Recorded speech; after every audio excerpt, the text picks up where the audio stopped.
are the ones who are going to be put on the panel. You know, there is a prescribed procedure constitutionally when it comes to the appointment on the panel of, for instance, the regional tribunal shall be of person of high moral character. And so that addresses the matter you raised about character. That is in the Constitution, as a matter of fact.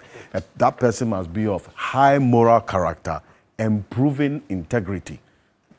Where is your nightmare really emanating from? Alfred, you see this conversation, let me take it from this angle. If I look at it critically, this bill solved the wrong problem. The bill solved the wrong problem? Yes. What do you mean? So it is not a question of whether or not Parliament can indeed establish such a bill. As for that, it is not in dispute. The Constitution gives that room. But the fundamental question is whether indeed we need such a bill or a law as at now in 2026, whether we need such a law. You see, I heard the arguments of the Attorney General and said they give meaning and effect and amplify certain provisions of the Constitution. But if that is the logic that he wants to advance, then there are certain provisions of the Constitution that also ought to have been given meaning even before now. We look at, for instance, Article 25 of the Constitution, which talks about our right to education, the fact that everybody shall have access to education and even education up to the tertiary level should some point be free. It's a fundamental human right. So if it is the state wants to give meaning to every other provision of the Constitution, then they should have given meaning to that one as well. And of course, you also look at the directive principles of state policy. You look at the educational objectives, you look at any other objectives. The state should have also given meaning as well. So it is not everything in the Constitution. The Constitution has always been a living document. You look at the mood of the nation, you look at the developmental objective of the country, then you align. You don't just say, I'm giving meaning or amplifying certain provisions of the Constitution, and on that matter, I am then going to institute or implement or establish the tribunals. You see, the point is that, Alfred, Ghana's justice system is not struggling because of the lack of the tribunals. Senior is a lawyer, Bentil is a lawyer, and of course, it appears almost everyone at least has an exposure with the legal system. The challenges within our legal system, it is not a creation or it is not a lack of the tribunal system. To the extent that if today you still introduce the tribunal system, the challenges within our justice delivery system will still not be removed. For instance, you look at the delays within our court structure and the delays within our judicial and the justice system. Is it a creature of the tribunal that is going to resolve it? Clearly no. I am a young lawyer, just 2 years at the bar. I go to court and basic applications and basic motions, you have to read them, then a typist sit there, type them. Sometimes you have to repeat yourself on 2 or 3 occasions. After about 30 minutes of moving your motion application, then another lawyer also writes and they type it. In 21st century, not just the lower courts, but I'm talking about the apex courts of Ghana. You look at the Supreme Court, you go there, people are sitting there and typing. You come to the Court of Appeal, people are sitting there and typing. You come to the higher courts, it's so normal. Yeah, whilst you speak. So everything you say, my name is Kwesi Kwarteng Frimpong. So mostly you introduce yourself to the court, Kwesi Kwarteng Frimpong, probably I hold a brief of Kofi Bentil or Martin Pebu. All these things, somebody have to type it. 21st century. How much does it take to procure technological devices to transfer? But then again, would you say that would you say that the mood of the nation does not demand the tribunal, as was the case with the fast-track high court? I get what you are trying to do, but the difference is that such reforms were still on strengthening the existing court structures, not creating other institutions. You see, I do not have a problem when you strengthen the existing court structures. Like I indicated, the challenges within our justice system, you talk about infrastructure. Justice, Alfred, there are courts that you go today that judges do not have chambers. There are courts that you go today that judges do not have accommodation. Yes, so they are supposed to come to work and act. There are places which ought to even get constant and certain judges, and almost every time they are alternating judges. So for me, the solution to the problems or the challenges that confronts our justice delivery system is not the creation or establishment of these tribunals. Then, of course, you even come to the point about the duplication of the existing courts. If you look at the bill clearly, it talks about the fact that the regional tribunals has jurisdiction that substantially mirrors that of the higher courts. And the district tribunals, the exercise of their jurisdiction also mirrors that of the circuit court. So are you not creating some form of a parallel system, even though their overarching objective appears to be the same? In terms of their mandate and the operations and the method and approach that they are operating, there is some differences. So why don't you strengthen the existing courts rather than creating an institution that almost parallels with the existing court? Again, Alfred, it is important for us to state this point very clearly, that history cannot be ignored. I mean, I get the point and the attempt to water down the impact of the history. And I mean, it's normal in a political discourse like this. But you see, prior to the PNDC era, there was nothing like the tribunal courts, right? And as a state, we didn't have any problem. After that, the framers of our constitution envisage that they have to water down the impact of the tribunal courts and the tribunal system. What memories does the tribunal system evokes when you mention the tribunal system here? The memories that it evokes is about abuses, human rights abuses, is about exploitation, is about corruption. Yes, it's true. I mean, it does not necessarily mean that if there are concerns about state institutions, you just necessarily have to scrap them. But you see, these are history that cannot be ignored. These are history that the ordinary Ghanaian do not want to hear. And you see, the whole idea and concept about justice delivery system thrives on trust and confidence that the ordinary Ghanaians or the citizens place in such an institution. So if it becomes that you are reminding them of a misguided history, a history that is so dark, a history that is so painful, it becomes very difficult for them to even cooperate and give the full support and participation for such an institution. And I think they also, if you look at the bill critically, also speaks about the fact that it appears to get some form of a fast justice. But Alfred, fast justice must not necessarily be a rush justice. We must try to decouple the two. The fact that you want a speedy trial, I mean, if we look at the court system, apparently every year they record about 3,360 new cases as backlog. We agree that indeed there has to be speedy trial. But we must not confuse speedy trial with a rush trial. Because see, if you look at the bill, it sets some form of strict timelines for certain offenses. For instance, when it comes to illegal mining, I agree. I mean, there are people I don't like. I don't like scammers. I don't like illegal miners. There are people I don't like. And maybe this time I've also had the South Africans. Because of the current, the ongoing xenophobic attacks. I don't like them. Yeah. And I feel that legally, anything that ought to be done to them to make sure that we put the state's interest first, I am for it. Mm-hmm. So I don't like people who does illegal mining. I feel that it's inimical to the growth and development of our country. So yes, any process to hold them before the judicial process, I am fine. But you see, if you look at the bill, it proposes straight timelines. Some of them, there should be sittings every day. I mean, Martin, you are a senior lawyer. Mr. Benton is a senior lawyer. You have always been going to court. Is it indeed possible, practically, for sittings to be done almost every other day with clear, straight timelines? Because you see, like you indicated, justice. Yes, but justice must very in this country. Discipline. There's been that attempt to have daily sittings for some cases. And then it is the more reason why I'm talking about the practicality.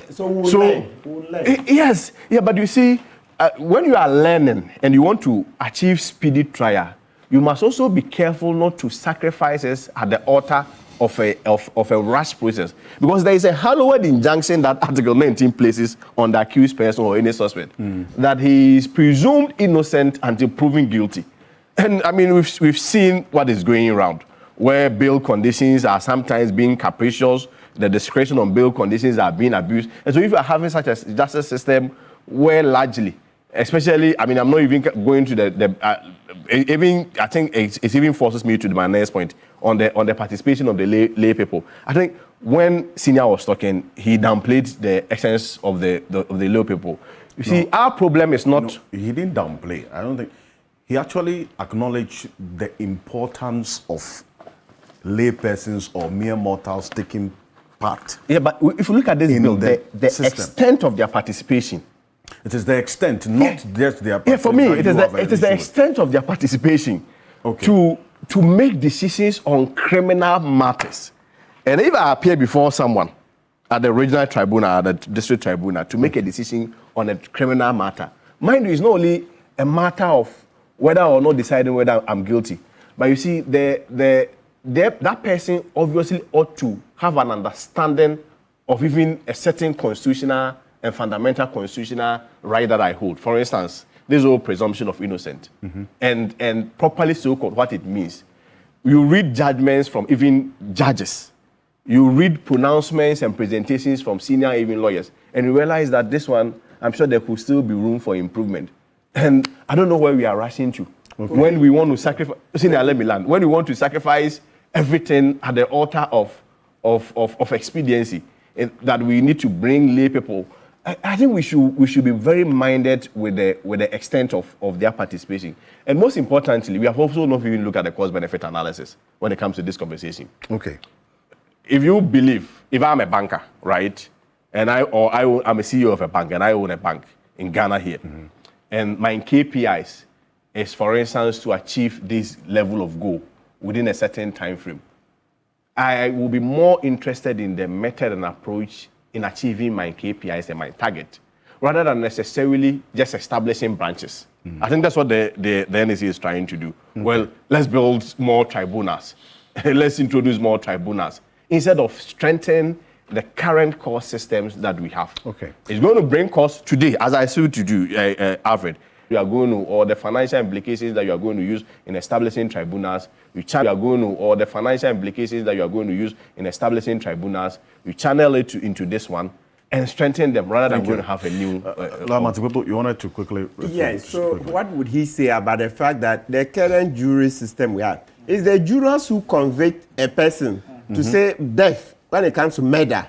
Murder. This tribunal doesn't have jurisdiction. They answer the response. Hold on. They answer the question of fact. Yeah. And then the judges would answer the question of law. Law. And the question of fact is guilty or not guilty is for the jurors. The judge only directs them. And that's what we've been doing for over how many years? So jury from the Supreme Court ordinance in the 1870 or 1890 something, we've been using jurors for long. So even murder, what is graver than murder? It was only recently, when I say recent, from 90-something, 93, thereabout, that we stopped executing them. So jurors have been in this system. Even assessors. Yes, but the jurors, I'm interested in the murder. Can I respond? I think I even gave a response. That's why I'm saying that it has more to do with the extent of participation. The two are not the same. No, but if jurors can participate in the serious crime of murder, what extent of participation are you talking about? Capital offense. If you see, you do not believe that in the wisdom of the framers of the law, they didn't believe that there is the legal aspect. That is why they introduced a judge to determine the matters of law. Obviously, the intent and the framers of the law believe that when it comes to murder, the end result will be a conviction and the restriction of somebody's freedom. And so they introduce a legal person, somebody who is trained, a judge, to look at the matters of law, whilst these people look at the matters of But does the fact. tribunal system and architecture not also lend credence to that? Because the chair is a lawyer. There are two laymen. No, but that's why I'm asking you that. What is the extent of participation? Now, let me land. Right. If you indeed, Alfred, that brings me to my final point. If indeed there is literally no difference, and almost they are performing the same roles, why don't you strengthen the existing court structures? That's the question. What would then be the point about creating new tribunals? That even reinforces the case that I'm making. That you are just setting up prior institutions, just like we have institutions that are supposed to fight corruption. The AG's department is there. But instead of stretching those institutions, we have always been adopting the knee-jerk and the ostrich approaches. Well, we need new institutions. Tomorrow, this government will come, new institutions. Another government will come, new institutions. Another government will come, new institutions. All in the name, under the umbrella of giving effect to provisions of the Constitution. And I'm saying that if it has to do with giving effect to the provisions of the Constitution, then as well, everything or every provision under the directives of the state, directive principles of state policy should have as well been given meaning. When it comes to the fundamental human rights from chapter 12 up to, I think, 33 or so, every other aspect should also be given meaning. Then we move on in that regard. Here's why I bring in Bernard Bediako Bedo. I decided to take all these matters And so that I seek the specific answers from you, because you were in Parliament, you participated in the process of passing this particular bill, and it's awaiting presidential assent. The questions being asked this morning by the minority and the NPP and other persons essentially is that what's the real need for this tribunal system? Strengthen the existing systems to address the objectives why you are bringing the tribunal system, and then also the matter of the history, in that it invokes nightmares. So really, why do you want to do this? Oh, thank you so much, Alfred. Good morning to you, your team, and then my seniors around the table. First of all, from where I sit, I've not heard any issue that has been raised and has not been given answers from anybody, without the minority or any interested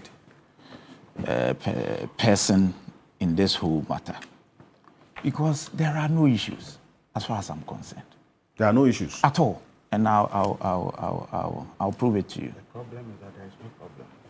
See, and council conceded that it is constitutional. What we are seeing today is constitutionally provided for. I'll come to certain things that has been raised. And so you know that the Constitution per 126, 142, and all that. This whole thing about trying to create an impression as though the tribunals are not part of our judicial system is false. The Constitution, it is part of our courts, per the Constitution. And I'll tell you a certain history. It is part of it, so it's not as if it is a different, if you look at the Constitution, the tribunals are tied together with the High Court in everything. Their mode of appointment, if dismissal, if there should be, and everything. In fact, the Chief Justice, per what is enshrined in our Constitution, the Chief Justice is the head of the tribunal. True. It's not the president.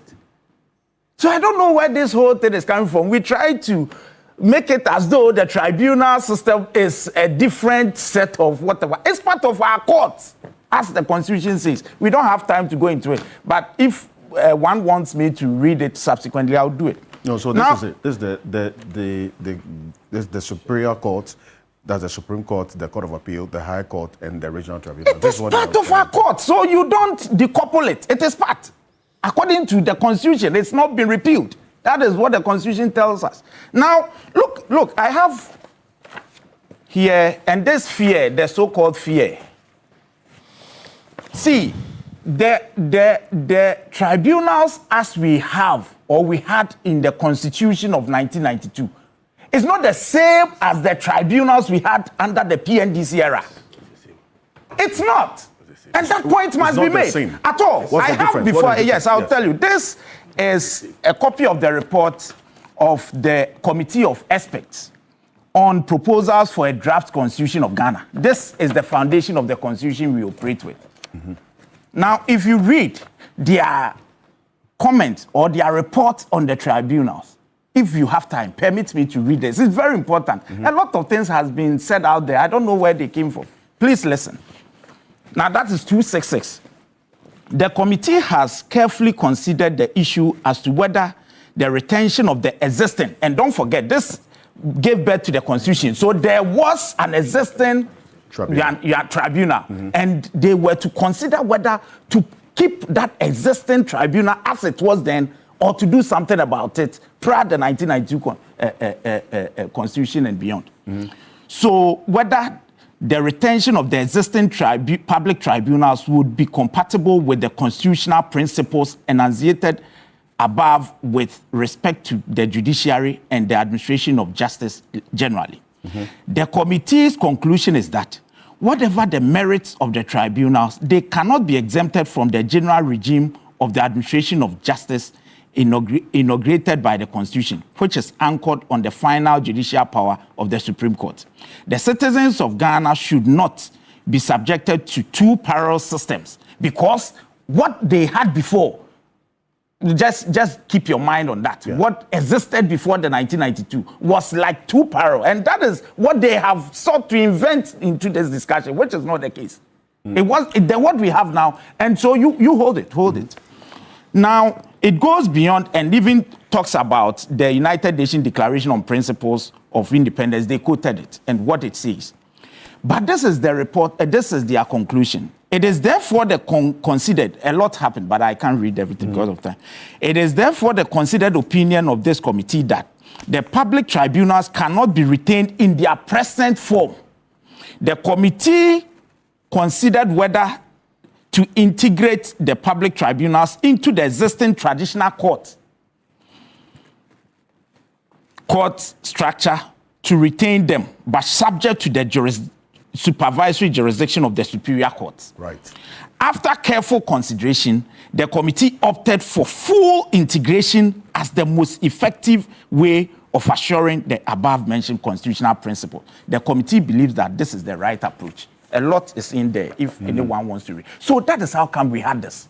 So it has now been incorporated into the courts of Ghana. That is what the Constitution says. If you read the report, at the time, before the 1992 Constitution, of course, you know, if we are to go, and that is why that fear I understand. But that fear is no more. In fact, even before the 2002, when Nana Addo Dankwa Akufo-Addo as Attorney General ensured that this was no longer the case, or we didn't have these tribunals, between 92 and the year 2000, anyone should tell me the kind of abuses they want us to believe now, whether it happened. Because it existed before Nana Addo, President Kufuor's era, before they did something about it and made sure it wasn't working.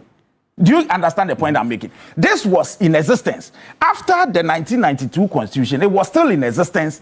It was abolished in 2002. So anyone should give me one incident of such abuses, the history they talk about between 92 and then 2002. One, just one. There is none. Because it was restructured. It was made to look and appear as we have in the 162 of the Constitution. So that is misplaced. There is no fear. They want us to go into PNDC. PNDC is not the same as what PNDC tribunal is not the same as what we have, the tribunals we've had under the 1992 Constitution. Because during that era, it wasn't the superior courts that had that supervisory jurisdiction over those courts. No. In fact, what we have now and what has existed, you appeal through those regular courts, as we put it. In fact, if the regional tribunal gives a decision you are not happy about, you go to the Court of Appeal. It didn't happen during the PNDC era. So your point of view is that there are reforms that and the reforms are not now coming.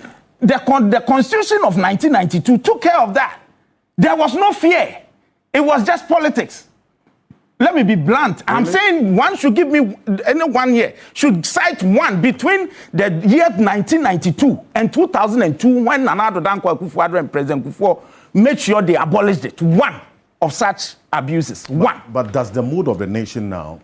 No, it's because somebody is doing politics and taking us back. It doesn't exist. It has not existed beyond 92. Take my word for it. It has not existed. Going back to PNDC is unfounded because PNDC was taken care of by the 1992 Constitution. It is now part of our... So it is politics people have done, taking us back into PNDC. It doesn't exist anymore, my brother. What's the need for the tribunals now? So this is it. Let me also say, before I even come to this, look, Alfred, the behavior of our brothers on the other side is becoming, I don't want to use a certain, look, we sit in parliament as one body and we work together, both sides, regardless of your numbers. The Committee on Legal and Constitutional Matters is made up of both bodies, both parties. When this bill was introduced, it was referred to that committee made up of both. they went to sit together, work and produce this report as I have. There was no dissent. Let's stop this. There was no dissent from a member of the MPP. They were both together. Yes, this is the report level? I have. Anybody can read. Their behavior is becoming something else.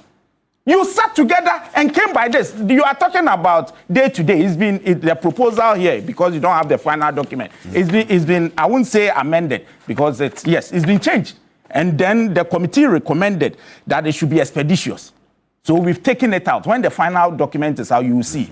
So it's been taken care of. So at the committee level, there was consensus. Yes, this is what they brought. In fact, they raised their issues and they were all captured. And it has to do with the substance of and not as though we don't agree to the entire thing. Do you understand the point I'm making? Of course, at the committee level, you raise, this should be amended, let's do it this way. And it was all captured.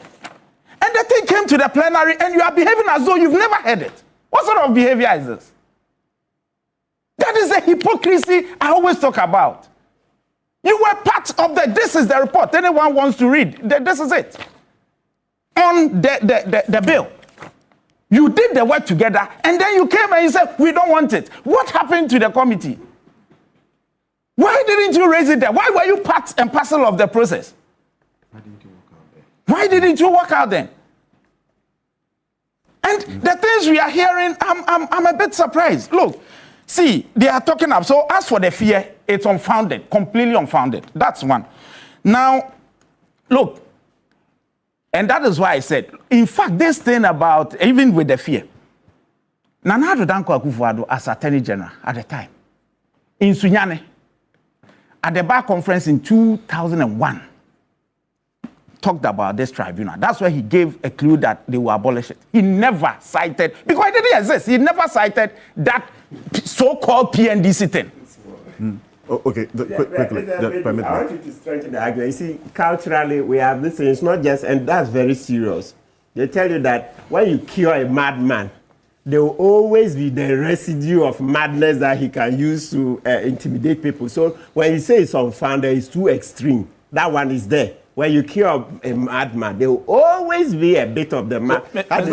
You see, the reason I'm saying this, so I've thrown a challenge that the PNDC one, for me, and as I have read about, it's not the same as what we have under 1992 Constitution. So if we are able to cite one case, there are. So between 92, there are. Between 92 and then 2000 and what do you call it? This is over 10 in their law reports. There are. No, but beyond 92, of course, I'm saying that. But in our courts, there are decisions that have always been over 10. I'm saying that the 92 one took care of the appellate procedure. So if a decision doesn't go your favor, just as we have the normal courts do, you appeal. But the abuses is as though during the PNDC era, you didn't even have that right to appeal through the normal courts. That has been taken care of by the Constitution. I'm saying that the safeguards are there in the Constitution. It is not as if somebody is now seeking to bring it up. So what am I saying? Look, the issue has been this. Delays.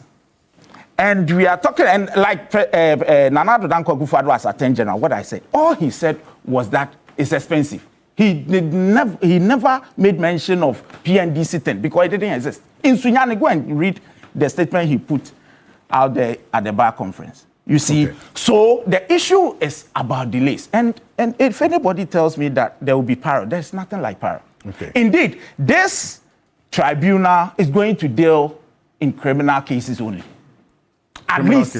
Only criminal cases. So at least I don't want to call the normal courts because this is also part of. But those courts we refer to as normal courts would have the opportunity to deal with civil cases, if any. Okay. So it's been stated here the cases they will be dealing with, and those cases are. I mean, these are cases. We all talk about this Galamsey thing, and we are saying that the courts, the tribunals should take care of them. What is the issue? Our courts, this Galamsey thing, people go to court and it takes sometimes years. I've done cases, it takes years for us to even know the outcome. By which time, sometimes evidence, people may have been transferred, the authorities that got them arrested, witnesses and all that, would not even be there to testify. So we are saying, and as I said, It's in the report that instead of the day to day or a day after a day, we are saying that it should be expeditious, and that has been approved. Right. So when the final document is there, because the committee was of the opinion that you cannot, that would be tying the hands of whoever. Okay. Allow, at least you use the word expeditious so that they will be guided. But it's not as though every day you have to. In fact, there is even the Saturday thing there. We've taken them out. It's not going to exist anymore. I see. So it's been taken care of. We are trying to bring up as many courts as possible. This one is why we were in this country. What led to the fast track high court? And somebody is saying that is the same high court. It's not. It's not. You established it. No, but this is also within the court structure according to the law. We are lawyers. According to the constitution. Why are you then creating the customary tribunals? The constitution is also asking for it. 125. No, the fact, and you see, you've even made a point. We know the justiciability of the directive principles of state policy. We've gone through this. We've gone through this as lawyers. We know. So that's why it's 125, not. No. You mentioned education and all that. No, it's I'm part of 125. You just said it. You said something before. You said respond to this 125 too. That why are we able to implement everything in the constitution within a day? Are we able to? The fact that we've not been able to implement one means we cannot implement another. No, please. What are they saying? What law has been breached? In all this, they should cite which law has been breached. You are only, and now I'm saying that there is no issue because they were part of this whole thing. It's only when they come out, the normal politics. They did it with the LGBTQ.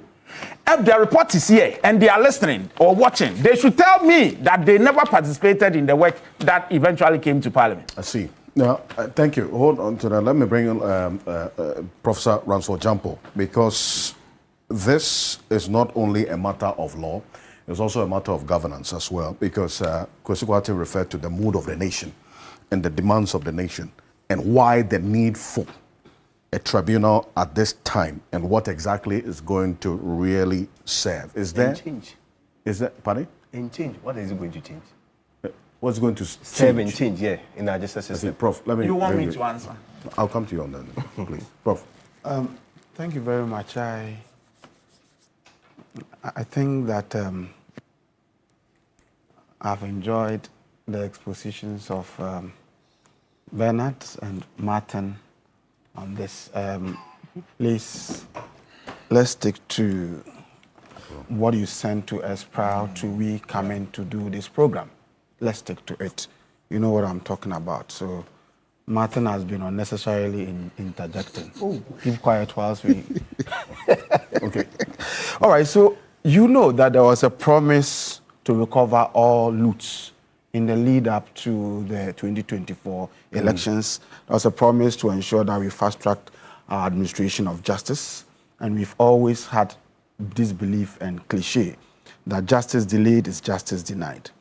Now, I've always argued that we cannot guarantee the survival of Ghana's fourth republic if we don't do something about rot, corruption, economic crime. Now, research show that one of the reasons why President Mahama had that massive vote in the 2024 election was the belief and the expectation that something drastic would have to be done to address economic crime and corruption. Generally, we also agree several research, Afrobarometer surveys, etc., have highlighted the challenges and problems that we've had with our traditional court system. The court system generally have pandered to the cliche that the wheels of justice must always grind slowly without being concerned about how this cliche undermines public confidence and threatens the survival of our democracy and the survival of our peace. So it's always, allow it to go through the regular process. Let it go through the regular process and the wheels of justice would grind slowly and all. But I'm saying that the perpetuation of this cliche without us being minded by how this cliche threatens the survival of our democracy and the survival of our peace makes us a people who do not think right. Now, let me give you an example before I go on to make my substantive point. I mean, somebody said something against me, very unfounded, made some wild allegations against me. And then I was very uncomfortable. I got my lawyer, showed all the evidence that suggests that what the person was talking about were unfounded. And then I sat down with my lawyer, Kandi Beidu. The Kandi, take the person to court. She looks at the evidence I had provided, said, your matter is solid. We are going to court. But by the time she was leaving my office, she said, my prof, at the minimum, we'll spend 2 years to have judgment. I said, what? 2 years? I said, oh, by the axis of the wheels of justice, they say it grinds slowly. And I said, it's okay, let it go. Now, I decided to forgive. But I'm telling you that to some people who feel that they cannot tolerate this bogus cliche that we have festered and perpetuated as a people, they want to take things into their own hands and misbehave. And when they do that, we cannot guarantee the survival of our peace and democracy. So the idea of ensuring speedy discharge of justice through regional and the creation of regional tribunals, which are constitutionally provided for, in my view, must not worry anybody, particularly those who know that they have not done anything wrong against the state. When they are selling headache medicine, the crab would always be asleep because the crab has no head. If you have not gone to do anything that is untoward, if you have not perpetrated any economic crime against the state, if you've not looted, I mean, it's crab medicine, headache medicine they are selling. The crab must always be sleeping because it has no head.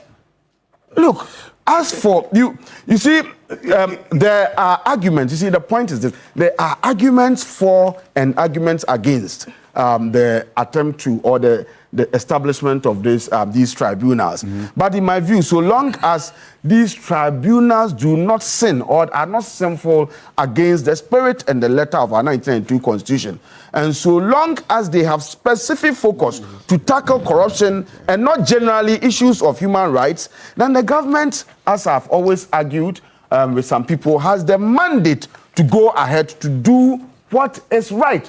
And it's been said here, I'll give specific example, that the kind of tribunals that are being set up or are going to be set up are going to be way different from those ones that were established during the Rawlings PNDC regime. Number one, if you look at the tribunals that were established during Rawlings' regime, the tribunals were established through PNDC Law 24, and this was outside the 1979 Constitution.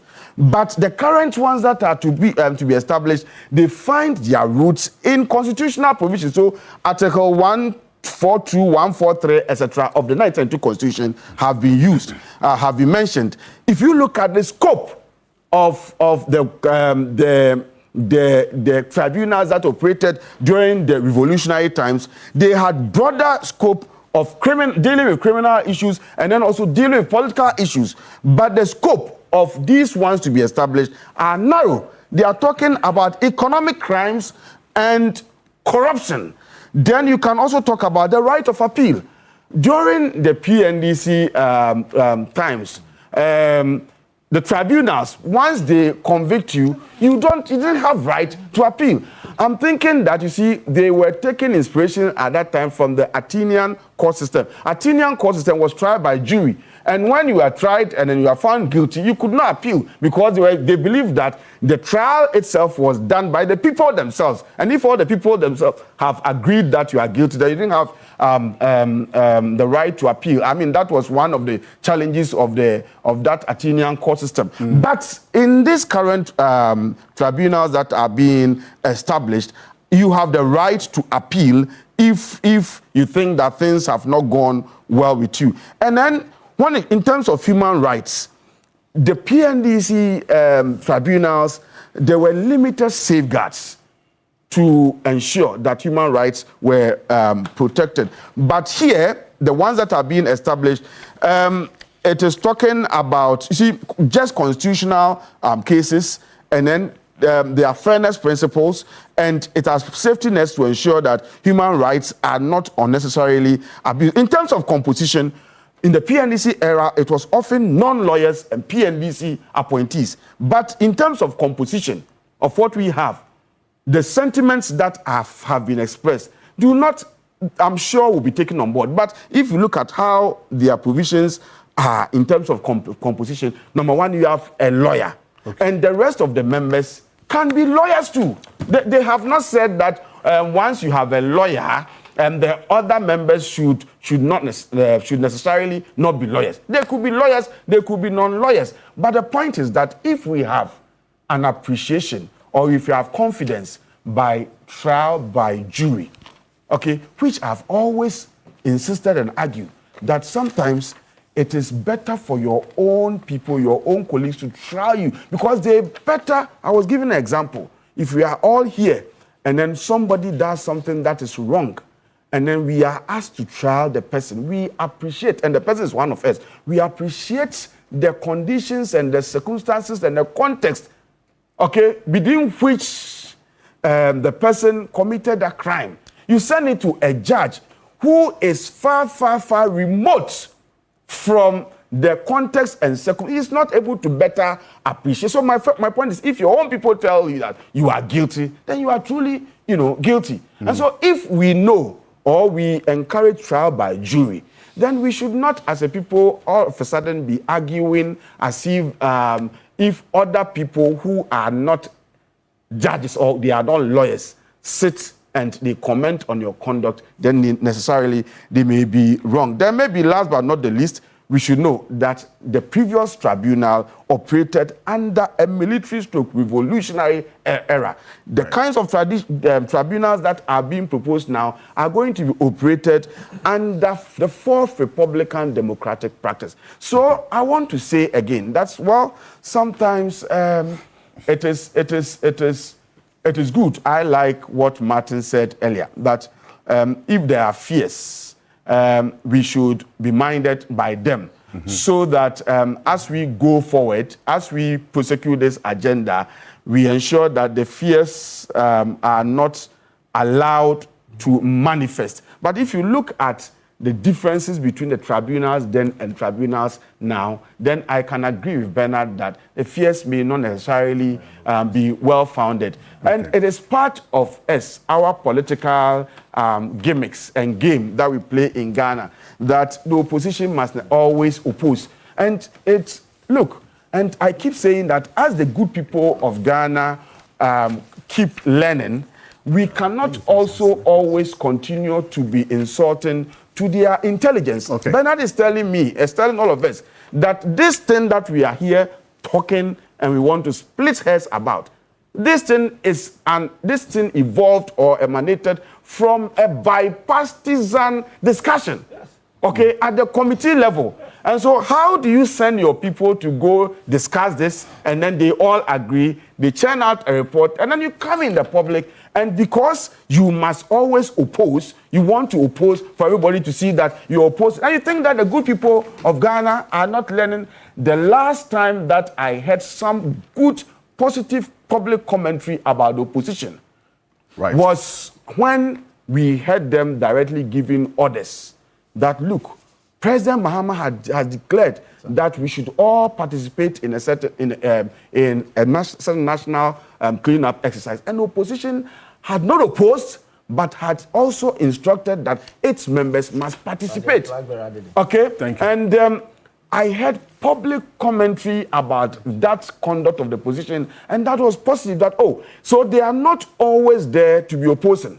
And I think that it's important that we continue to drum home this point, that the opposition, it is part of the duty of the opposition to offer criticisms, but they must not always create an impression that they are always there to oppose, especially if it is unearthed or revealed to the generality of Ghanaians that you are opposing something that you yourself participated in preparing in camera. Okay. then it doesn't make you look good. So my Thank you. point, let me wind up by saying that, look, if this would further Operation Recover All Loot, then I fully support, because if you speak to the generality of Ghanaians, many people are worried. You promised that you're going to be recovering all loot, and the processes are too slow. The processes are too slow. If this thing would ensure quick dispense of justice without necessarily compromising human rights, then I think that we are in a good place. Let's proceed. So that point you end on, the quick dispensation of justice without compromising the rights of the accused, is why I bring in lawyer Kofi Bento on this. In fact, that reference you made of the committee's conclusions is captured in this report, that the report of the Joint Committee on Constitution and Legal and Judiciary on the Tribunals Bill 2026. This is dated July 2026. So the conclusion as signed by the chairperson of this committee says, after careful consideration, the committee is of the view that the bill will provide enormous benefits for the judicial system by promoting access to justice and reducing the backlog of cases in the traditional courts. The committee therefore unanimously recommends that the Honorable House adopts this report and passes the Tribunals Bill 2026 in accordance with the 1992 Constitution of the Republic of Ghana and the Standing Orders of Parliament, respectfully submitted. So this is a unanimous recommendation by both MPP and NDC MPs on this committee, that is the Joint Committee on Constitution and Legal and Judiciary, on this matter of the Tribunals Bill. No, Mr. Bento. I don't want to spend time. And please, let me put it out. I've received quite a number of messages that we are not streaming on YouTube. Our technical team is working on that. We're not streaming now on YouTube, but it's being worked on. So please bear with us. We're live on Facebook, though. TV3 Ghana on Facebook and on X as well. Yes. I don't want to spend time on the workings of Parliament and committees and how things pan out there. But please do not be confused by a committee report that says that it was unanimous. Sometimes they actually will leave it to the plenary, because at the committee level, all kinds of things go on. It's a small group, and you can have your say, but the dynamics are different. So this is not something that we should all maybe latch on and say, because the committee report says it was unanimous, it means it was unanimous. You take what happens at the plenary. Okay. Because they don't just come and scream and shout. They have their strategy. But the committee report captured is unanimous. That's what the point I'm making. Decision. I don't want to spend the time going there. Listen, my colleagues here brought Athens. Me, I like history. All right. The Athenian cause, Helia, they're about 2,500 years ago, 500 years before Christ. All right. I'm saying this because I often like to say that the positions that we've come to today, in terms of the democratic structures and things that we have, they have been worked on, debated, experienced over 2,000 years plus. And certain conclusions have been arrived at. So take the Athens thing. In the Athens jury systems, they came up with these democratic principles about, justice emanates from the people and all those other things. They had judges. They had learned people. But they said, let the people deliver justice directly. You could have 500 people in a jury in Athens. And they also believed that it would reduce corruption, etc. Please read about Helia, read about the Athenian jury system. Do you know one of the features of the Athenian jury system over time, for which reason they collapsed it? No. It was extremely manipulated over time. There were issues of bribery. The citizens who came there to come and dispense the so-called justice did not care about the outcome of the thing. They wanted some money and then they would take the thing and go. It degenerated and they stopped it. Now, I am saying this because 2,500 years ago, there was an experience. Mm-hmm. There was this idea, this is what will work. And that's what I'm hearing on the table. It's supposed to do this. It's supposed to be this. It is not the same old one. It will be different. The ideas, the dreams, the things people want to see. And then they create this thing around it and say it's going to deliver this and that and that and that. And there is always a certain experience. And let me say this again for history. People forget tribunals have been a persistent, consistent feature of almost all governments in Ghana, with the exception of very few. Kwame Nkrumah had tribunals. The Kulungugu bombing was done by tribunals. They were judged by tribunals. And even in some of those cases, there were judges there. All right? Now, come across, maybe Buzier's time or so, but almost every government. And you know what they say? It will increase the pace of judgment. It will bring ordinary people into justice delivery. The same things you are hearing today. And guess what? They all have a particular feature. One, they are used for political persecutions. Two, they are prone to political manipulations. Three, a lot of the things, the judgment that they deliver is questionable. Bibi was just saying here that show me one, show me one. I'm happy I'm not the one who did it. Martin just corrected him. Many of them were overturned when they entered the court system. Okay. No, hold on. I beg you. I didn't agree with you, but I left you alone. So see, when you tell me about one of the things people who have lived through tribunals in Ghana know is that tribunals don't dispense clear justice. If you don't know, then you don't know our history. Okay, look, there is a reason why even the PNDC, when he was leaving, in transitional provisions, they basically canceled the tribunals. Okay, and then, you see, when we sit here for 2-3 hours and we try to deal with these things, it looks like we are dealing with it, but there are times when you put people together, like the Constitutional Review Committee, number one, serious people, lawyers, professors, ordinary persons, learned people, they sit down over a year plus with all the resources available, with research and everything. Constitutional Review Committee 1, after going through our history and everything, recommended something. Do you know what they recommended? Abolish tribunals. They never do us any good. That is Constitutional Review 1. We didn't use it. Constitutional Review number 2, Kwesi Prempeh and Co. They sat down over a year thinking through this, looking at it and everything. Do you know what they recommended? After everything they've looked at, they said, abolish tribunals. They never do us any good. The government white papers agreed. All right? People say, oh, participation of, private persons is useful. I said, since 2,500 years ago, people have said those things. I put something up yesterday. How many of you lawyers remember your criminal law class on post hoc, ergo propter hoc? How many of you remember it? But it is a central and key thing when you are dealing with criminal law. Why I'm saying what I'm saying is that, Charlie, when it comes to dealing with the liberties of people, and your democracy, you don't just get up and say, I feel like this, so let's go ahead. Okay? So look, I keep saying this. One of the key features, and only a fool does not learn from their history. Okay? And when something looks like something, it does not mean it is that thing. Okay? A canoe is not a small ship. They both go on the sea. They both have people and everything and goods and things. But a canoe is not a small ship. A goat is not a small cow. No matter what you feed a goat, no matter how long you treat it, no matter what you do to it, it will never become a cow. One of the features of tribunals is that, one, they have more relaxed rules. A tribunal is not a regular court. Otherwise, why do you use it? Why do you create it? And usually they are created specifically, and they are used, like I've said, for political reasons and that kind of thing. Now, if you say you want to speed up the court system, you want to improve justice delivery, you want to do the tried-tested system that we have today. We work in the courts. We know the problems we have in the court. If you want to speed up the justice system in Ghana, there's one thing you have to do, otherwise you haven't done anything. Do what my brother here said. We speak and we have to pause for people to type.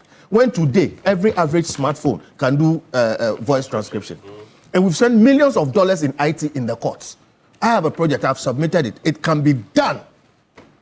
That is what you do. If you want quick justice delivery, if you say a tribunal is equal to or part of the justice system, why don't you, is it a circuit court? Is it a district court? Is it a high court? If that is what you want, increase the number of high courts. All right? And when you talk about, the lay participation is good, there's a jury, and that is different from when you have lay people presiding, even if there are 3 and includes 1 judge. Look, when you have a jury, there's a judge, and the judge controls the jury. The judge will give them their rules and whatever it is. In fact, the jury, in some cases, will be selected with the agreement of the participants, both parties. All right? A juror may be sequestered, or the juries may be sequestered. You can put them in a place and say, you don't watch TV. Okay? A juror can be removed if it is found that certain things, around them, don't inure. They are very, very different from when you have a tribunal of 2 lay people, with all due respect, whatever they know, law is law. Okay? And one chairman who they can override.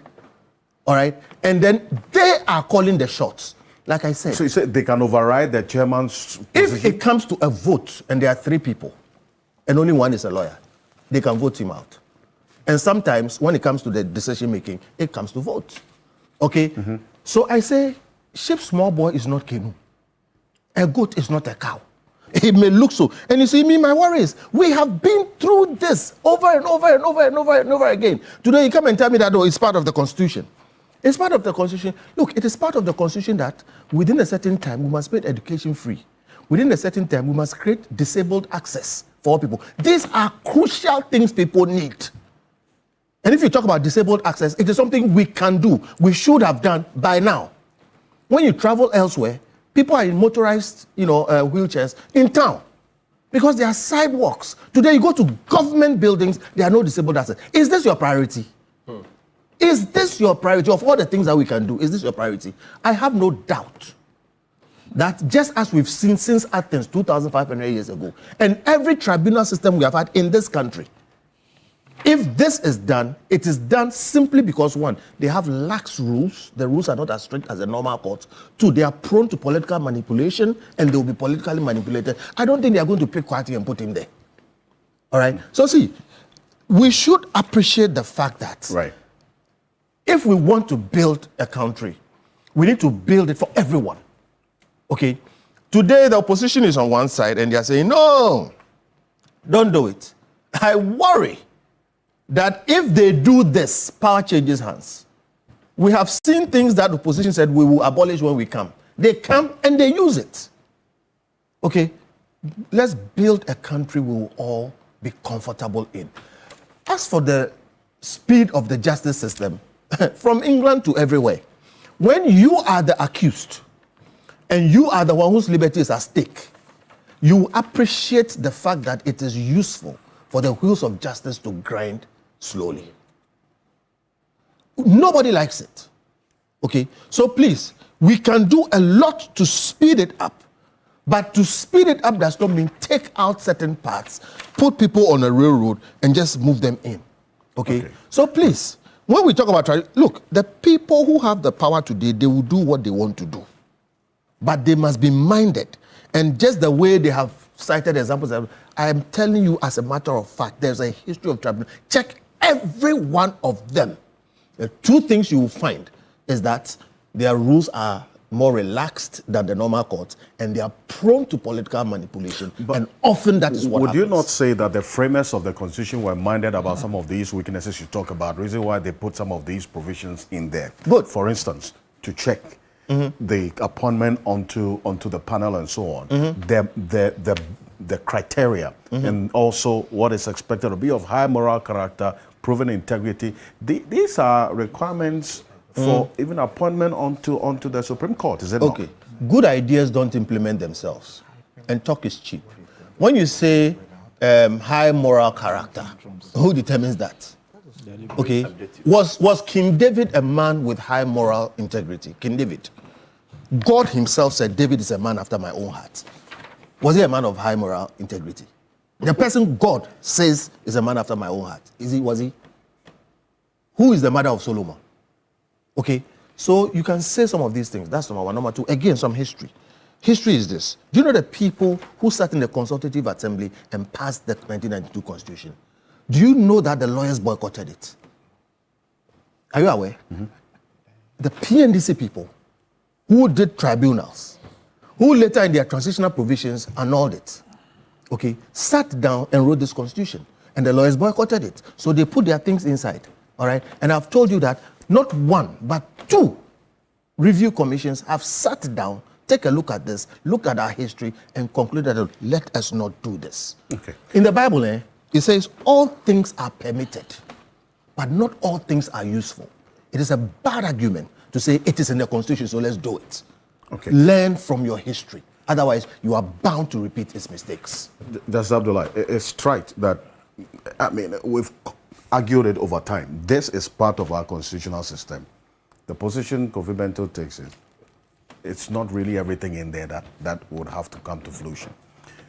The mood of the nation is about how justice delivery is delayed, how that also influences accountability, and how that eventually fuels corruption, as we're seeing. You've seen the objectives of the introduction of the tribunal. Does it serve the purpose for which it's been argued upon? Right, thank you. And I do not think that this is an opportunity to retreat all the points made by my colleagues, because I think the pros and cons of having a tribunal has been well articulated by my colleagues, and so there will be no point to go into those ones. But just to confirm that indeed, reading the memorandum accompanying the bill, one would have a sense of the recognition that indeed the tribunals, as we have had in this country, have not served a good purpose. So almost all the fears expressed by my colleagues are well articulated in the memorandum, that indeed they abuse the rights of people and they were not seen in good light. And so the memorandum sought to, as it were, doused this fear that naturally is evoked when you talk about tribunals in Ghana. And I'm completely in agreement with that, that indeed the tribunals have not had a good history within our system. And so it's not something that ordinarily would be seen in a good light. But would that also mean that they do not exist in our constitutional framework? They do exist. And if justice emanates from the people, and indeed we need to give effect to it, I do not think that that is also a bad idea. However, in principle, I don't think that having a tribunal is a way to go in the fight against graft, in the fight against crime of any nature. Indeed, as the bill says, to fight crimes against the state. And that is arguably one of the most vigorous provisions in our constitution. Which crimes are against the state? Literally every crime is against the state, really. And so if you say that the crimes are against the state, what are you talking about? The crime by its nature is against the state.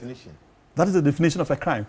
And so what I get from this is that if you intend establishing a tribunal, then you're literally saying that every criminal case has to go to the tribunal, because that's what crime is. And already, if you take what the CJ is currently doing, establishing specialized court, and these specialized courts are already literally doing almost all, just targeted at criminal cases. And indeed, we have criminal courts already existing within our framework, which is an administrative decision by the CJ. So if you would want to have specialized courts to deal with crimes against the state, why not expand on the existing ones? I do not think that we lose so much if the resources that would be channeled into establishing a tribunal can be deployed in having more courts. What is wrong if we had more of these, the Accra Court Complex across the country? If you had, every region has about 2 or 3 or 4 of them, rather than having to establish another, what's it called? System. It's not just the power system, and it comes along with its own expenditures, its own structures, its own institutions, its own, literally everything. Now, personnel, logistics, and all these. Why not use that same resources?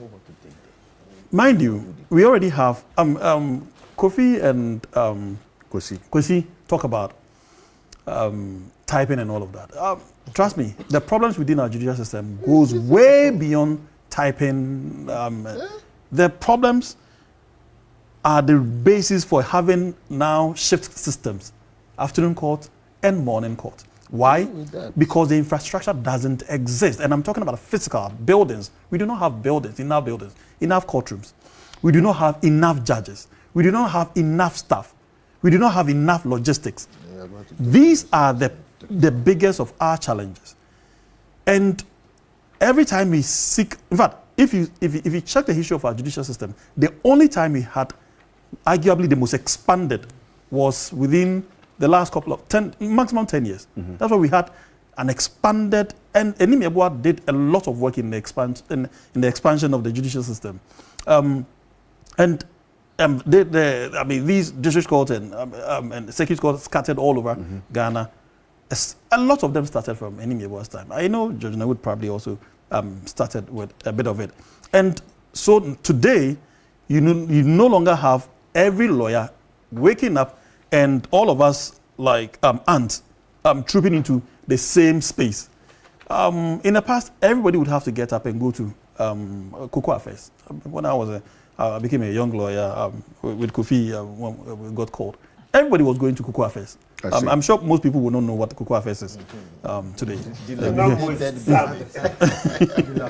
Everybody, yeah. This wooden structure. Station, eh? Yeah, just behind Sema Station. Behind the current court complex. This was a wooden structure and not just dilapidated. In fact, every time you attempt to access the court, your possibility of getting back home completely safe was a matter that you needed to be, in fact, purely lottery. You were not guaranteed your safety. I see. And this was a system we created to cater for the numbers, the growing numbers. As we speak today, I can give you more than 10 courts that have over 500 cases, one judge dealing with 500 cases. That is practically impossible for this to be done. In fact, the Supreme Court continuously complained about the overwhelming numbers of cases coming there, from appeal to the original jurisdictions to review jurisdictions, among several other things. And this is the story of all the courts, except that it is worse with the courts with original jurisdictions, like the district court, the circuit court, and the high court. They are simply unable to contain the numbers of litigations.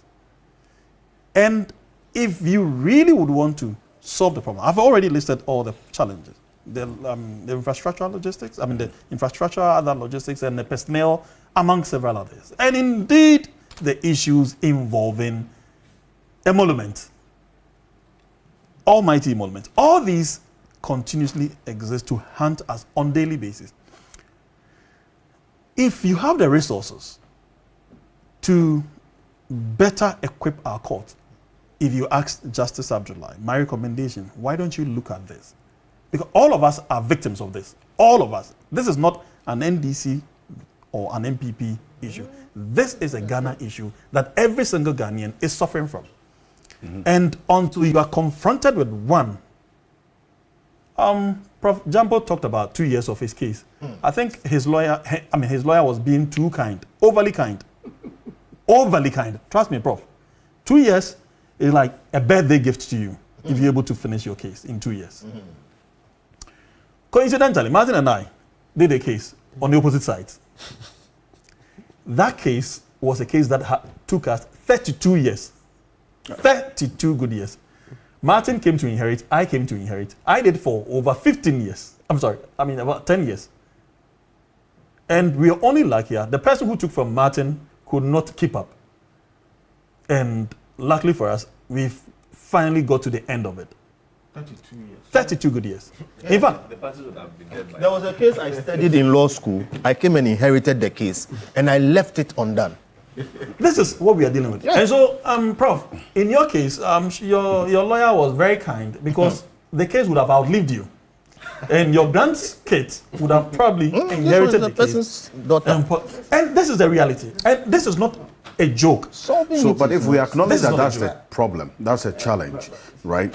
In the fight, for instance, against corruption, and reason why there is that lack of confidence by the public in the current judicial system, how do we solve that without a tribunal? Because that's That's an area, that's a Tribunal solution has proven not to be the solution. is being proposed now, that the tribunals More can deal with of all the of this that you're solution. talking about. Yes, indeed. The tribunals, as is suggested, in fact, if you read the report, whilst Martin was scanning, I went through a few bits of it. They say that the Attorney General's position is that it is dealing with just criminal cases. And my point is that we already have criminal high courts.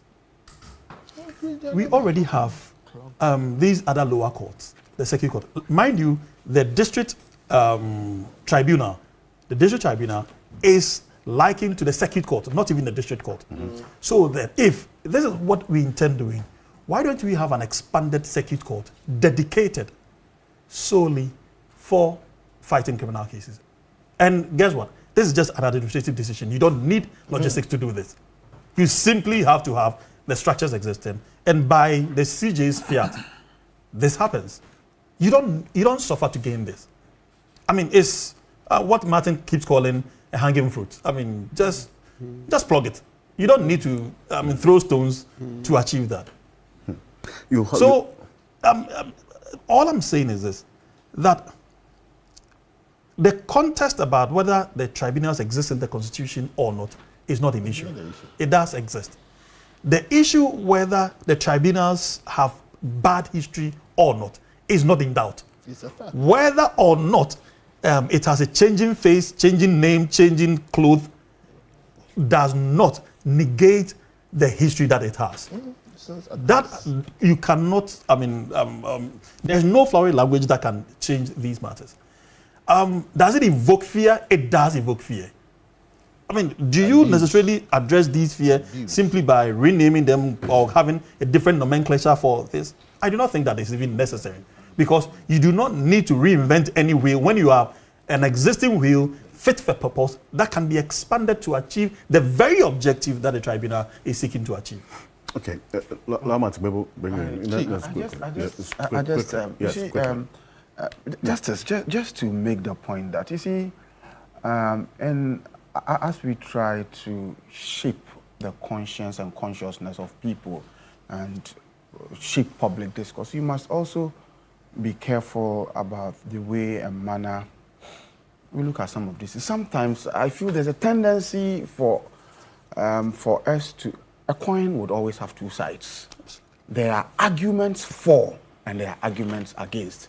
Okay, so we must be mindful about this, look at both sides, and then also, if it's about what has happened in the history, if you want to look at what happened in history, and so based on that, always take some of these positions, then will it be fair, for instance, that a certain regime badly governed, and so then we must then outlaw them because of what they did historically?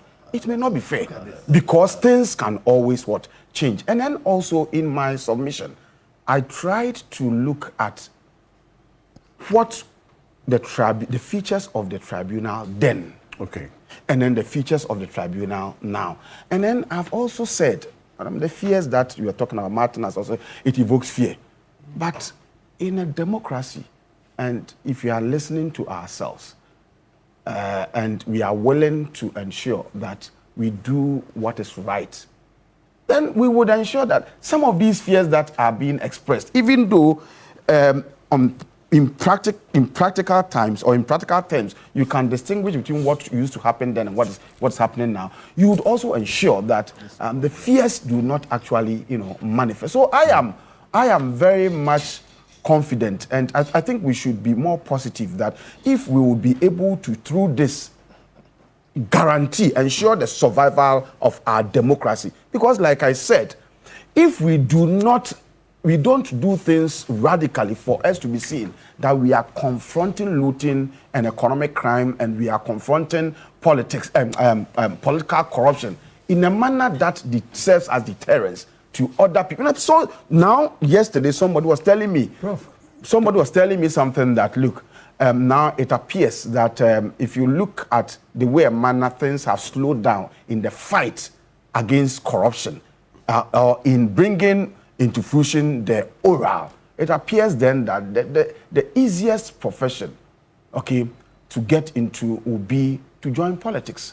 And then when you join partisan politics and then you get an appointment and you begin to loot and all that, there will be promises that will fight it, but then the politicians themselves will resort to their own ways and means to slow down the processes such that you are free in perpetuity. So I think you and I, given where we stand and what we stand for, right, I think we should more be focused on the radical things that we can do to send a certain message to people that you cannot trust. You get that underlying sentiment to be one of... I think in fact, you're literally speaking my language. And my whole point is that the answer to everything you've just expressed is not by establishing a tribunal. It's by having an expanded and fortified... I mean, Thank you. That's my point. Let me get Look, when we do this, we suffer a certain fundamental deficit. Look, you can never build any justice system, okay, on only the traditional courts. A justice system based on only the traditional courts, largely like what we have, is not bound to meet the needs of a modern society. The people, yes, I'm sure, the people we learned from, I mean, principally the UK and the US, they have them there. As recent as 2007, that's when even the US, UK, they did reforms and then strengthened their tribunal system. Well ingrained. You have what? His Majesty's courts and tribunals. What are we doing? You see, we don't live in as an island. We live in a global village. Look at best practices elsewhere. You think if tribunals weren't good, why do you have the ICC? Why do we have the ICC? outlawing them? Have you outlawed the ICC? No. The International Criminal Court. Different animal. Have you outlawed? It's a very. Have you outlawed the International Criminal Court? It's a very different animal. Okay, gentlemen. No. So let me get. So I'm telling you that. Look, I'm telling you that this thing. If you check, we are not reading enough. That's why. Yeah, we all admit that. No. Prof, please. Yeah, we all admit that the past was bad. That's why I said when Anas did the video, please Google the Anas video led to the sacking of over 50 judges. It's over 50. Did we shut down the judiciary? No, that's a bad. Did we shut down the judiciary? This example, I don't get it. The example is that you are saying corruption subject to manipulation. Aren't they still going on? No, but the Anas is not history. The Anas expose that led to the sack. Even the High Court judges alone, at least 12. Please Google it. We don't have enough time to read. Even the High Court judges alone, out of the over 50, I think my memory is going to around 70, and the court staff, all over 100 people purged out of the judicial system. Did we shut down the courts? And I'm telling you that a court system, look, can somebody Google from the US Constitution? Tribunals are in Article 1. They have kept theirs. We made a mistake. US or UK? US. Because US is about special... They are called this Article 1 tribunals. They are there, legislative courts, etc. Their tax courts are tribunals, tax courts in the US, etc. So we are not reading enough. We're behaving as if Ghana is just an island, and then we just come. No, tear it down. Look, the thing will go in. Yes, Abdullah, I hear you on some courts not having... Hold on, gentlemen, let me hear... Look, I'm sure you come to us. No. Yes, very well. I mean, so I'm saying that, look, hey, any justice system you want to you were build... addressing me on this sudden outburst about... Oh, no, I'm now coming to your point. The one about over 50 courts not having judges. Hey, I'm alarmed. Yeah, it's quite a serious thing. Maybe the Chief Justice, maybe you guys need to go and interview him. He says 50 courts, 50. You go to court. Yes, but I'm largely in Accra, so you won't in Accra, we don't have voice transcription. Me, I can. Yeah, that one I agree. The voice, what are we waiting for? Court workers are even sending messages about elevators not working, etc. Right? Yes. Wait. Let me help you. Yes. As we speak, in Amasamai, yes, for the past 3 weeks, yes, there's no light in Amasamai High Court, and that's a High Court. Yes. A High And you Court want for to 3 use weeks. tribunal? Yes. No. So see, if you decide to later, Please mention their name was Amasamang, not Amasamang. Yeah. Amasamang. Prof, it's good education. It's okay. I really appreciate that, but pardon me for my Kumasi pronunciation. We understand that. Greater Kumasi. Amasamang. Amasamai. That's how we call it. So for us, it is a ghost of Amma. That's how we know it to be. Right. So And this court doesn't have light. For 3 weeks, there's no light there. If there's a more urgent thing to be done, this is one of the things. You go to Adenta Court. You go to Adenta Court. One of the judges, I don't want to be more specific, doesn't even have a photocopy. And so you go there and the judge needs photocopy to be done. They have to go to a commercial photocopy machine, pay for it to be done. This may be trivial, minor, but these are, and this is in Accra. So just ask yourself, if you go outside of Accra, the kind of problems you'll be confronted with. Okay, but do all these challenges water down the need for a tribunal? Somebody said you can walk I was the one on the ground. The poor would always be reversed. So let me. That's what Jesus Christ said. Yeah, exactly. And somebody said you can walk and chew gum at the same time. A certain lawyer, he likes it, Pastor. You can walk and chew gum at the same time. Okay. The poor would always be reversed. So as I said, the challenges would always be reversed. So I'm not they don't validate anything. Okay. So as I've said, look, in the US, yes, though we are older than them in certain respects, we copy a lot from them. The tax courts are tribunals. The tax courts, these tribunals we are setting, one of their jurisdiction are what? Matters of taxes. Different. The US tax court, it was set up by Congress, their parliament, to handle tax matters. Tax matters in the US, they are handled by tribunal. Please, listen, let's stop doing this. We are not reading enough. Okay. We are not reading enough. Right. And the politics is becoming too. As I've said, there are issues. Like this morning, BB has mentioned, is it Triple B, BBB, has mentioned that the daily trials that I got excited about initially, and then later in the week I said, hey, it's overly ambitious. I'm happy he's saying that when it comes out, it won't be 42 days, but maybe an extended a bit. Maybe 6 months. So no timelines at all. Then that's a retrogression. We must necessarily have a timeline. 6 months. Thank you. Yes, but what should it? Thank you very much. No, Prof. Thank you. No, you made a second point. Yeah. Thank you very much. So other examples abound, but because there isn't time, maybe we should do TV3 perhaps do a special symposium. Let's all go and read and do a proper symposium on only the tribunals. Look at all the world. There is no proper justice system anywhere in this world where you can use only traditional courts. If you don't have tribunals, you don't have a justice system. I'm telling you, if you don't have tribunals, you don't have a justice system. So this time we stop tribunals. Yes, you don't have a justice system. Thank you. The Article 1 tribunals that you mentioned, Jen, I'll come to. No, Article 1 tribunals that you mentioned, those were the legislative courts. Yeah. In the United States are specialized bodies created by Congress. Under Article 1, that's Section 8, Clause 9 of the U.S. Constitution.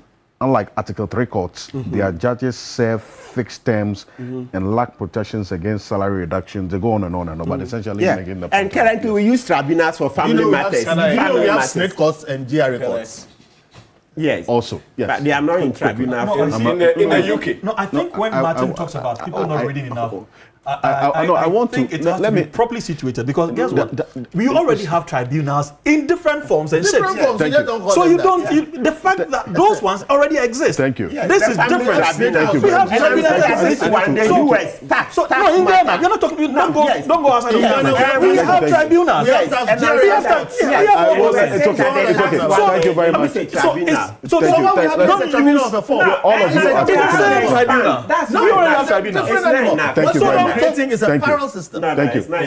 Now I want to. I'm saying all of that. I know it's like direct attack on anyone. We haven't read enough. I know it's not personal attack. But my point is that thank you. when you talk about tribunals, there already exist a lot of tribunals in Ghana.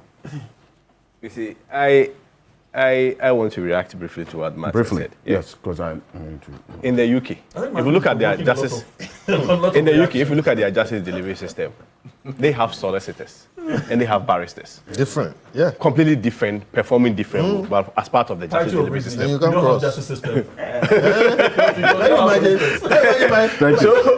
So it's Martin suggesting to us that in Ghana, because we don't have solicitors, but we perform the two roles together, we don't have a justice delivery system. It's not, so we have a tribunal in a form. Okay. The Not in whole the form. We actually have tribunals. we actually have tribunals. Yes. call them that. We just don't call them that. We just don't call them. And again, the U.S. tribunal, of course, in terms of the nomenclature and the labeling, it may be the same. But you cannot say that the U.S. tribunal, when you look at the historical antecedent, is the same as the tribunals that we had in the PNDC era. Our own history. That has been smuggled into today. And of course, let me prove You to know you. the Star Chamber. Which you know what chamber? they did? Which chamber? The British history, Star Chamber. The tribunal, that's what they did there. Now, their history You now want to go and... you are saying history. Everywhere there's been Let me tell you corruption, something. there's been Let me tell you abuse. Every something. society. Then per the extension of this law, we don't even have to have our core system because there is also corruption with it. You are the one. Let me tell you something. Let me tell you something. No, I'm trying to react to your point that even US they have a tribunal system, and I'm suggesting to you that the tribunal system in the US may not necessarily be the same as the tribunal system that we have. If we are looking at the historical antecedent, indeed, if you look at the memorandum that established this tribunal, especially if you look at the memorandum, the paragraph 4, and I read with hindsight to the paragraph 3, although most public tribunals were abolished. Why? Why? That is the fundamental question that we have to ask ourselves. Okay. Although most public tribunals were abolished, regional tribunals were retained under Article 142 of the Constitution and integrated into the judicial structure, with the jurisdiction of the regional tribunals defined in section blah blah blah blah. However, regional tribunals have become defunct in practice with some stakeholders. And Dr. Ine says so. So the point is that earlier Professor Jampo was saying that those tribunals are completely different from this one. Now the memorandum of this act is saying that it's not different. It's just been carried on, so it is not true. Okay. Now I want, Prof, respectfully. wait. Now I want to ask a very final BBB question. made that point as well, so he will respond. I want to what would be the tribunal system do to our court system, like the tribunal system? What will it do to our core system? Thank you. And Alfred, you are cutting me. No, you asked a question. So I'm landing. Is there another question? No, the point I'm making is that what will the tribunal system do differently Okay, to what our will it court do system? differently Yes, to our court system? It reinforces the argument that I'm making that the problems that confronts our justice delivery system today, it is not as a result of the lack of the tribunal system. And indeed, we can still have the tribunal system and still the challenges that confronts our justice system will still be there. They'll be So worse. it could even be worse. And you see, in the political realities and the political environment that we find ourselves, you may even have politically exposed person directing which cases to either That is tribunals what or the our court history system. has And that always is been. exactly. So, that for you, may even be detrimental. address- And you the address- cases are directed and Alfred, without the tribunal system, what will happen? Address They the should tell us. challenges before you go. Without the there. tribunal system, what will happen? No, Jump briefly. See, Mr. Bento. all No, that we all are of you have saying, had your briefs, okay, so I'll and come to- answering Prof. Jampo, we need to look at our history and what we do. Today we have tribunals, we just don't call them that. Okay, so question, the problems we have, are these the solutions to the problems? Answer, we can have 1 million tribunals, we'll still have the same problems and worse, because you know what? Our history has shown, and every tribunal and every government has been different. Okay. They've considered differently, rules differently, a few things, but they've always had one feature: political manipulation and all those other things. So, if we decide that we're going to do tribunals today, and we don't touch the problems we have, the problems will remain. Tribunals will create another layer of problems. This is our history. These are the facts. Okay. And if we don't do anything different, we'll end up the same way. Okay. That is why Dr. Ine himself said that even though they were on the books, we had them, they have been defunct in practice. All right. Okay? Because we realize that, look, these things are not a solution. And you are bringing the same thing back. That's how we When you abolish. say, Thank you. say that even though we had them, we were not Yeah, using them one because second, in one practice they were. second. Thank you. One second. Not British the best. history. Martin is getting I more mentioned- seconds. No, 10 seconds. I mentioned the Star Chamber. Do you know what? In the 15th century, the British were saddled with too much corruption of the upper class. So they created the court of the Star Chamber to deal with corruption of the upper class. They dealt with it, and then eventually 1641, they had to abolish. So what I'm saying is that a society reacts to its problems. So the mood right? of the nation now. Yes, exactly. Does it That demand starts- the it demands the tribunal. Okay. It demands CRC1, it. CRC2, Thank you. It demands all it. of them said no. It demands it. Thank you. BBB. See, please, I didn't interject that. Please allow me, because there are a few things I have to. First and foremost, it would be dishonest on anybody's part to discredit a report from a committee of parliament, which committee report has been brought to the chamber, the plenary. Please allow, please, let's abide by. I beg you, there are a few things I need to respond to. For anybody to discredit and make it look as though it is nothing, it's dishonesty. This is the report that gave birth to all the arguments in the chamber.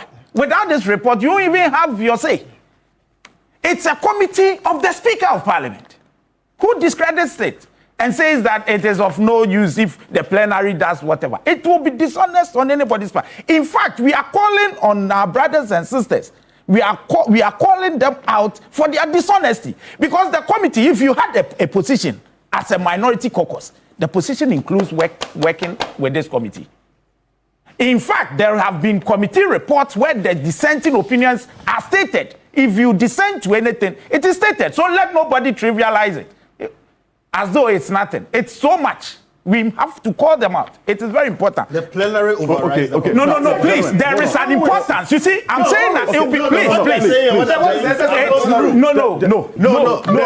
Please. Gentlemen. If you heard me, I'm saying that you have a caucus position. Please listen to me. I'm not talking about what supersedes whatever. A caucus position who are saying that they do not subscribe to this. Which caucus had members who sat and brought us this report? Please allow. It will not always suit you. Please allow me. I heard you. It will not always suit you. Allow me. What is this? Okay, thank you. Let's move on. Are you a member of MPP? Are you a member of MPP? Are you a member of the Well, I'm asking. Are you a member of the Allow me. Focus. No, so allow me. It's not right. What is this? You are being counted. It will not always suit you. It will focus. be dishonest on anybody's part to discredit this. Okay. I maintain. Now listen, there's been a lot that has been said. It's as though somebody is trying to invent something new. If you ask, and it is not even true that it is necessarily going to be lay people. If you read the Constitution, which has been reintroduced here, it's not the case. It says they may or may not be lawyers. So it is also not true for anybody to say that it is lay people. And somebody is saying that jurors is what? Capital offenses. The highest. Yeah. We have. We use jurors, some of whom are teachers, retired, whatever, have never read law. In fact, per the Procedure Act, their decision is final in terms of the fact. It is the law that the court, and in this one, we are saying that when it comes to the law, it is the presiding, who is the chairman of the committee that presides, who is not appointed by any process, but by the same process as a high court judge is also appointed. Let us read the content and stop giving lecture. Read this thing. Please, may I have it? Look, there are a lot of things. Read. It is so different from what we have. What I've said is not that even with this current, what haven't the MPP said about even the judiciary, the normal court? Haven't they called judges out? NDC too. Yes, so have we collapsed the court? Because somebody alleges anything. Please allow me. We are saying that once there are safeguards, which didn't exist before, safeguards in the sense that you can appeal. That is what is here. It is totally different from what used to happen. Please, let's read what is inside.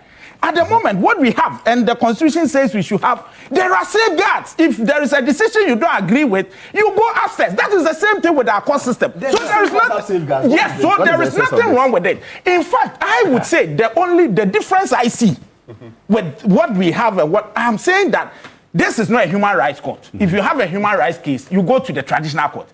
At least this one will take some burden off. Nobody can discount it. Why? When the fast track, Have more courts. No, but when the fast track high court was put out there, there were courts that didn't have light. What we call regular court. When you look at the Constitution, it says that our courts include tribunals. Yeah. Please, let's read and stop this. Because the tribunals are not somebody's invention today. It is part. No, please. Maybe not you. Good we make them, but we are just recognizing that. You see, people are just giving some theories out there. So look at the law. The law says that our courts include high courts and tribunals. But just as you have circuit courts, we have tribunals. It's just a matter of nomenclature. Yeah. What it is here is this. Look, when you read the act, the bill 25, rules of procedure before a tribunal. Let us have the bill and read. about the content. Okay. 1. The procedure before a tribunal shall be in accordance with the provisions of Criminal and Other Offences Act 1960 Act 30. This is what is going to be used. If anybody does anything, no. So all courts, you see, the difference I see is that all courts are courts of civil and criminal and whatever. If we have a court dedicated for criminal cases such as this, there is no issue. And this thing, Justice Abdullah, there is also nothing wrong here. When we had the fast track high court, you didn't mention that it was wrong. It wasn't. Yes, what fast track? Why did you add fast track? Why did you add fast track? Thank you. No, wait. Now, Justice Abdullah has also said something. Please, yes. Justice Abdullah has also said something to the effect that. Let's set up the customary tribunal. So there we go. Chief, He said that when you say offences against the state, every offense, please read the constitution. a crime is an That offense against please the state. allow. Hey, this one there, maybe you have to join them. They don't address me. So you see, so please let's go by what has been given to us. Please. You see, 143 of the 1992 Constitution. We are lawyers. We are not seeking to amend the Constitution. What is in the law is what is in the law. Please allow. What does it say? It says that the regional tribunal shall have jurisdiction to try offences against the state. So if Justice Abdullah today makes it as though it is NDC or it is Ayine that is trying to put this across, it is what the Constitution says, that is the jurisdiction of the tribunal. So if you say that which offences are not, it is provided for. No, I don't have a problem. No. I never. Oh, please, you said it. You said which offences are not against the state. Yes, but it's a constitutional imperative. But when you say that I am making Ayeni or the NDC look. No, your argument, if I heard you, your argument was as though this one, you said we don't need it. And that you say that they will be responsible for this. By that, which offenses are. I'm saying that it is not just in this act, a bill. It is in the Constitution. Clearly, you didn't listen to me. Well, maybe because everything the I said, are out there. everything So I please. said, everything I said, it made reference to the constitutional provisions. And I said, and I emphasized on this, that all crimes are automatically against the state. Yes. That's what I said. No, but the so by Constitution. saying that I am attacking. No. I never sought to attack anyone. Maybe you got. So I've heard you. No. But I'm saying that I against never the attacked state, anyone. it's a constitution. You understand? Yes, it is not as specific if ones, more direct. and This it's is the public constitution funds. that says that the tribunal should deal with it. No, but I never. I've heard you. Fine. You said you didn't attribute it to anybody. But I'm saying I think that's where the distinction is. So That's make where your the point. distinction is. Thank you. Because you see, no, what I've seen here. Look, let me wind up. What I've seen here today. Next time you will refine. Because both of you understand both of you. I am very well ready if I have to confront Ayeni or the NDC. You didn't but do not that. when I haven't done that. Didn't say what you Well, if that So maybe see, I Out of misunderstood. enthusiasm, Thank you. you will say things. Thank you. You see, what I've heard here. See, battles that do not exist, you don't create it. You see, It needs to be. you see, all I've heard here from opponents of the bill, Okay. with the greatest respect, are theories. Nobody is looking at the bill and the safeguards in the bill as we have it. It isn't just a matter of nomenclature. If we have a circuit court which should operate under Act 30, if we have a three court which also operates under Act 30, there's no issue. There's no issue. It doesn't matter, and the duplication does not amount to any fear, as you claim, because they should operate under the law. In fact, if they do otherwise, you have a right under the law to proceed. So what is the issue? Thank you. I mean, what is really the Thank you issue? very much. Let's hear from our viewers now. There are quite a number of messages. Please. In that regard, and I'll just exhaust a few, then we'll go to the next issue. Good morning, Alfred, and same to your panelists. This is Alhaji Doku. Tell Justice Abdullah that in spite of the loots in our democratic governance structures over the years, Ghanaians opted to try democratic governance once more, hence the Fourth Republic. He who has nothing hidden must have nothing to fear, you say. Thank you. This one here.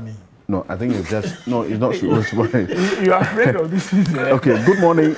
Good morning, Please tell Professor Jampo that the public tribunals had appellate tribunals that were reviewing cases of the public tribunals.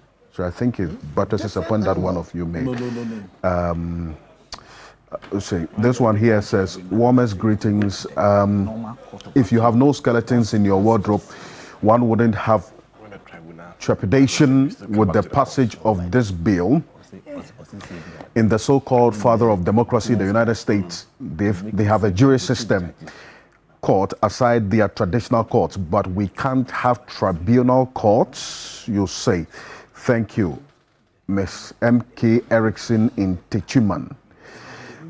Dr. Kojo Akwa says, Alfred, there were lawyers that were part of the professional, there were lawyers that were part of the committee. They said the committee, the committee of experts. Of experts. It says, was it not the GBA as a professional body which boycotted it? Were people like D.F. Annan not part of it? Okay, thank you very much for your message. This one here, Oko says, okay, thank you, Samuel Akwe. Thank you very much for your message. And in fact, let me apologize to a number of you again. The messages I've received about our YouTube channel, there's a little challenge which is being worked on now. We will be streaming on YouTube shortly, but you can please go on Facebook and watch us on TV3 Ghana on Facebook, and you can follow the program as well. Good morning. Tribunal is aimed to strengthen our judicial system in promoting justice delivery on a more faster note. No wonder the NPP is fearing most of their, matters of corruption will soon have a change in their, position. This is Papa Bisu from Spintex. Thank you. Kofi Abochi is not the Kofi Abochi we know, but he says, okay, good morning. We have to accept the fact that there are changing trends in our society that demands the change in our laws to respond to the changing trends that presents challenges to this democracy that we are practicing. It is considered knowledge and as accepted that the public itself has lost confidence in the normal court structure that some of your guests are talking about. The question is as to whether the tribunals will address the loss of confidence is one that has to be also answered by your guests. We cannot continue to do the same things and expect different results. This fight against corruption with the current judicial system and the judicial structure is a zero outcome for me. The big issue is not about oral or any government promising to fight corruption. It's about whether the judicial system is well placed to help in the fight against corruption. That is a big matter as well. That I need to move on to the next issue. But yes, you want to do quickly. Thank you. And as always, Key Point is brought to you by Bank of Africa, as strong as a group, as close as a partner, and also by GASEM, the nation builder. We're going on the matter of bail, but from now till the end of October 2026, Bank of Africa is offering short-term loans at very slim rates to salaried workers. We understand you have urgent needs to sort out. That's why we give you that quick turnaround time. Whether it is school fees, prospectus, car maintenance, or that much deserved family vacation, Bank of Africa will sort you out fast. Visit the nearest branch or chat Fafa at www.boaghana.com to sign up.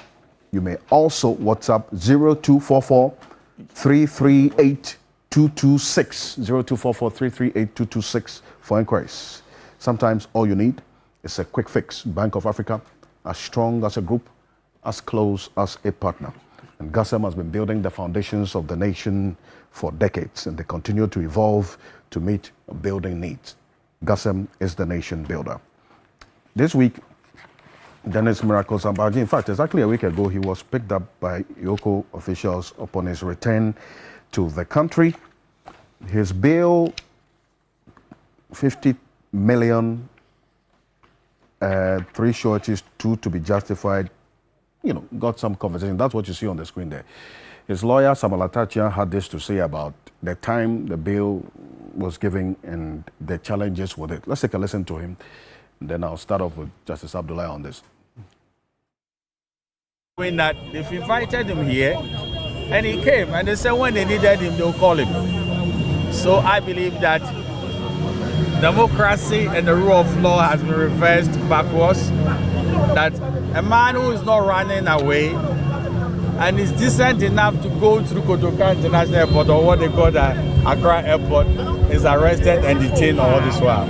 I don't believe that is how we should conduct affairs. It is not proper. As if he's a common criminal, and I don't see common criminals coming through Kotoka Airport.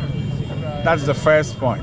The second point, which is very, very interesting, is that, look, you interrogate a man and you are running over 4 hours. Marking time, until we got our turn. In the final analysis, the bail conditions are cruel and oppressive. Look at this very hour. They are about to exceed the 48 hours as enshrined in the Constitution. Where is this gentleman going to get, 3 sureties, 50 million as a bail sum, and then the properties should worth 50 million, and 2 should post that properties. How are we going to do it? So you can see clearly that the bail terms are cruel, and it's a way to punish him some more. It's not possible for us to post these securities at this critical hour. And I could say that the rule of law is sitting upside down. It's very unfortunate. Yes, Samuel Atachian talk about the bail conditions being cruel. It fits into a certain conversation that has been had and is actually being had regarding whether or not bail is being weaponized. And this, Justice Abdullah, you earlier indicated that nobody has a right to determine where and how he or she is arrested because concerns were raised about, and this conversation is going to be about Miracle Sambagi per se. I'm expanding the scope of this conversation beyond just him. We'll just look at these other issues. But quick one. Yes. Indeed, I think it's a fundamental principle of law that when a person is arrested for a crime or is suspected, in fact, there are circumstances that a person can be arrested, either, or in fact, not either actually. When you are in the process of committing a crime, you can be arrested without any warrant, and then you can also be arrested usually when you are, when there's a suspicion that you are likely to commit a crime, and among other things. Now, indeed, when I said this, and I mean it from, within every single letter of it, that for you to be suspected of committing a crime, or to be seen to be committing a crime, or suspected to be in the process of committing a crime, you cannot in any way determine when you should be arrested, how you should be arrested, and among other things. However, my position remains one and the same, that the arrest must follow due process of the law. Mm-hmm. It must be proportionate. The mode of the arrest must be proportionate. And I have had discussions with Martin on this subject, I think somewhere last week when this issue came up. And it must be reasonable. These are fundamental principles that govern the interactions between arresting officers and a suspect or a person who is even in the process of committing the crime. So without any of these principles, chances are that their rights and privileges of the suspect will be abused.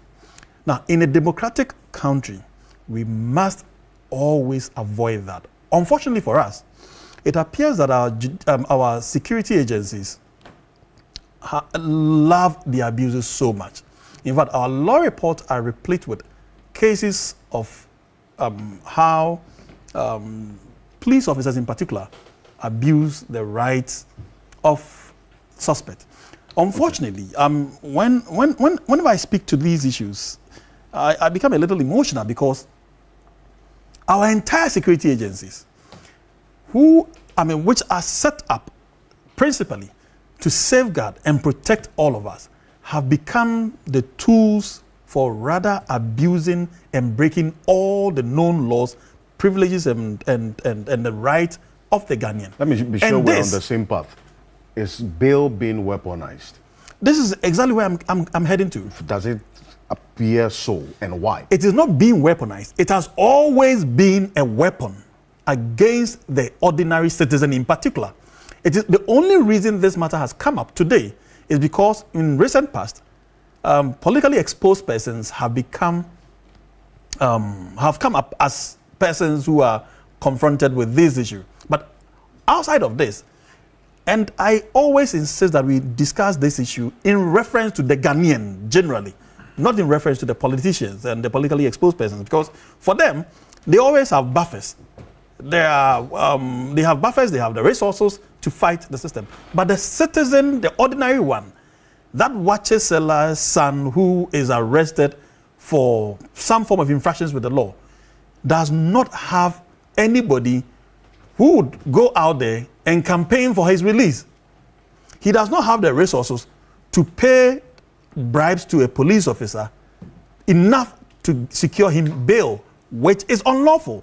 And sometimes the worst part is how people are tortured to confess to crimes they've never committed.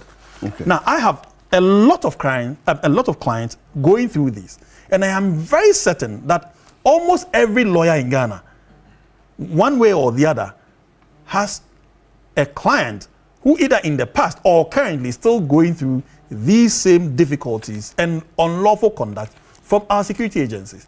And here I'm specific, dealing with national security, dealing with the BNI, and dealing with the police service. Mm-hmm. You can never find fairness, the principles of rule of law being applied as exist in our constitution and indeed our other law books. Nothing of these actually, in fact, actuate themselves when you are confronted with these matters. And my difficulty is that if you do not address it from that young man in the street's point of view, no means can be can be deployed to safeguard all of us. Because for the politician, they would always have their means of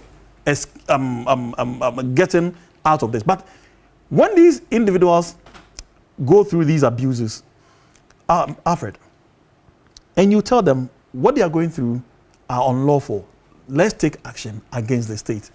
Their only preoccupation at the time, lawyer, just take me out of here first. They are not interested in confronting the state for the wrongs being done to them. Right. They are not interested in any of these because they do not have the means and they are not willing to fight the system. So if you ask whether bail is being weaponized, my answer, direct answer, is that it has always been weaponized. It is the reason the police administration itself started with a campaign that we should not bribe the police officer. Why? Because if you don't have money, you cannot get bail. Today, if you have an issue with anyone and the person is more powerful, more exposed, more resourceful, unlike you who may be limited in your resource, chances are that you'll be in custody way beyond the 48-hour rule. Way beyond that. And there's absolutely very little you can do, really. I see. To escape this. Right. And I'm very happy. Martin has done a lot of work on this subject at the Supreme Court. And I mentioned it during the week that in those issues that Martin dealt with, the CJ at the time, in fact, the Supreme Court itself at the time, made a firm pronouncement that we should even have weekend courts to address these matters. That is Quibble number 3, eh? To address these matters. Number 1, number 2, and number 4. Mm-hmm. See, they are on bail. 1, 2, and 4. All these must be addressed. In fact, must be tackled because deliberately the police officer who mischievously would want to do you in would arrest you on a Friday. If you're not like you may even arrest you on a Thursday because Friday is still not 48 hours, and chances are that they will keep you all the way until Monday. If you can't meet the bail conditions. They will never even offer you the conditions. Mm-hmm. And in fact, this is what they do. The arresting officer would deliberately at 5 p.m., 4 p.m. would leave. And you have nobody to talk to. You confront the crime officer. The crime officer will tell you, go and call this other person, the arresting officer, and the investigator. The investigator will not be around. Before you come back to the crime officer is also gone. And you just be sitting over the counter if it's a regular police station. The next minute, the one sitting at the counter doesn't have any authority to allow you to leave. So nobody is telling you anything. Most of the time, you don't even know why you are there. And the next thing is, well, then you have to wait until they come. And they are not working on weekends. Thank you. These are the kind of things we are confronted with that must be addressed because they are unconstitutional, they are unlawful, and they manifest themselves on regular basis. Every single day, even as we speak, I can bet my last coin that over several Ghanaians are going through these same experiences. And we need to confront this. We need to have serious reforms on this. And my position is that the law exists to address this. The Supreme Court decisions are there to address these matters. It is just our unwillingness to address them. That is why it is still happening. And because those who are perpetuating these wrongful conducts are benefiting from it financially and politically. Thank you. Professor Jampo, quickly on that. I don't know, but I thought you were what may have framed this issue for us to discuss. I thought it was the huge sums of monies that were involved. Yes. And the quantum. The quantum. And then also I wanted you to address that then before I so can. Yeah. The whole essence of bail, right, is to secure the suspect to be able to come back. It is not to be used as a means of punishment. Bail is simply a process allowing whoever, a suspect, a person arrested, to be able to go and prepare. In fact, it is actually in line with the constitutional provisions, enabling you to prepare adequately for your case. See, and so you are allowed to go home, if you like, for these two main objectives. First, to be able to prepare, and second, so that you would always come whenever we need you. Okay. This is it. So if any bail condition is designed to frustrate these two objectives, it is unconstitutional. Okay, so I can make my point. So thanks for the clarification. Yesterday, before I knew I was coming here, so usually I want to talk to some other lawyers. I was asking that, so why can't we do away with these severe bail conditions? And I was talking to a few people, some are lawyers. And one of them was telling me that, you see, we cannot do away with severe bail conditions because the idea is to ensure that the person is always available and does not abscond. And I asked, so I asked that, but why can't we ensure that the person doesn't abscond? So I suggested, can't you seize the person's passport? And I was told that in our system that we operate, you can see somebody's passport today, he can find a passport tomorrow. That's one. Number two, can't you notify immigration officers that if Martin Kpebu is coming and he gets there, make sure that he doesn't exit? And he said, well, you can do that to the immigration officers, but there are also land borders that people can abscond through. And you cannot position these immigration officers at the land borders because of the various unapproved routes that people can use. So people can then abscond through these unapproved routes, land in other countries, and then they begin to run away. So let me just help. That problem cannot be addressed by having an unreasonable bail condition. He will still go. So even if you have a $1 billion bail condition. No, so I ended up being puzzled. So I went on to ask a series of questions, and I asked, so how about if the person won't abscond? Okay, he won't abscond. But clearly, he cannot also meet the bail condition. Must we say that because the person doesn't know anybody who can help, or because the person is poor, he is not absconding, but he's poor. He doesn't know anybody. Must it then mean that we must keep the person in custody? So I think that, you see, some of these things, if we want to have a dispassionate analysis of them so that we can build elite consensus or popular consensus around them, we should do it. Okay. And you are mentioning police officers doing some. I overheard a conversation some years back of a police officer who was going to arrest quote and unquote somebody he described as a hardened criminal. I'm going to arrest him on Friday morning, and before we sent the person to court to be Monday or Tuesday, so that and some of these things, like rightly said, it's still in yes. But what are the lawyers doing? Are you not able to take them on? Are the police officers or law enforcement agencies, the authorities there, are they above legal suit? Because all this while, what I hear, it appears that lawyers, no matter how vociferous they've been, especially on some of these platforms, they pander to some of these wickedness of our public officers. No, so I'm just have you sued? No, please. I'll allow that. I mean, this is helpful. Yeah. Bro, that's what I said earlier, right? Normally, that young man who has been arrested, in fact, you can give all the advice in the world. He only wants to see his bedroom. He is not interested in fighting. Even if you want to sue the police officer. If you want to sue the police officer, he is not interested. So it is only expose people like you, who may be willing to take on the system because you have the wherewithal to do so. Okay. But that guy, Mason, he doesn't really want to confront. Yeah, but also and most of the time they are also intimidated. They are put to so much fear that they will pander to anything that is done or said to them. Right. This is what happens. Yeah, but even I had the misfortune of handling a matter that this man, a very big man, a police headquarters. And then when I went to the police headquarters, CID headquarters, he was hardly chatting with the investigators, laughing. Right then, I told him, Oga, the man never believed it. Guess what? The police had told his family, and that once he confesses, everything will be resolved, nothing will happen. And so when I came and I started telling him, don't do this, don't say this, I became an enemy. Yeah. And the police told me, bad lawyer, we want to be more. This is what they told him. And guess what? Eventually, the next day, 7 p.m., the man was in the news. And guess what it was? Over what they call SIM-box fraud. Okay. SIM-box. Thank you, Alice. You're giving us context. Well, thank you. I like these interjections so long as they feed into what I want to say and then they educate. Exactly. So my point is also, are you bad in that case from still taking on this unscrupulous law enforcement, agency, even without the support of the person whose right you are seeking to defend? I don't think you may be bad by any law. Okay.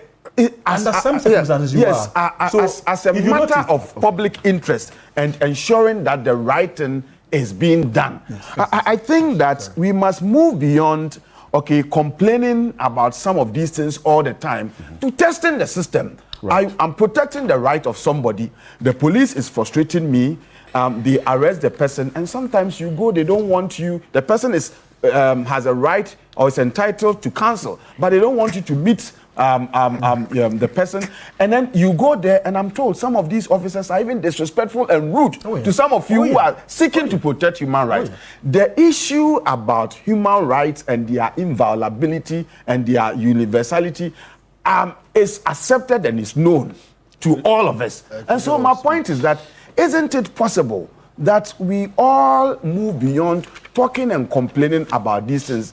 Abdullah, I know you are vibrant, you are Martin Pebu, Kofi Bentil is always here talking about some of these things. I mean, you are all lawyers here. Isn't it possible that one day some of you will decide that let us also teach this police officer a lesson? Because sometimes clearly you do these things and it brings a certain name to the system. You may be blaming the existing regime, but this thing has been with us since independence. Absolutely. And we cannot be people who, I always say, we are NATO people. No action, talk only. We are always talking, grumbling. When we have the wherewithal to be able to test the system and to challenge the status quo, I believe we must do it rather than being seen to have pandered to the system. I don't think, Abdullah, you and Martin, for instance, you must not pander to this. If it is wrong, well, Martin has paid his dues on this. Thank you very much. On the matter of that, I mean, we all know. I mean, what Martin has really done a lot on that. Mr. Bentil, I mean, after the fear of whether the person will run away or not, I think that's where the sureties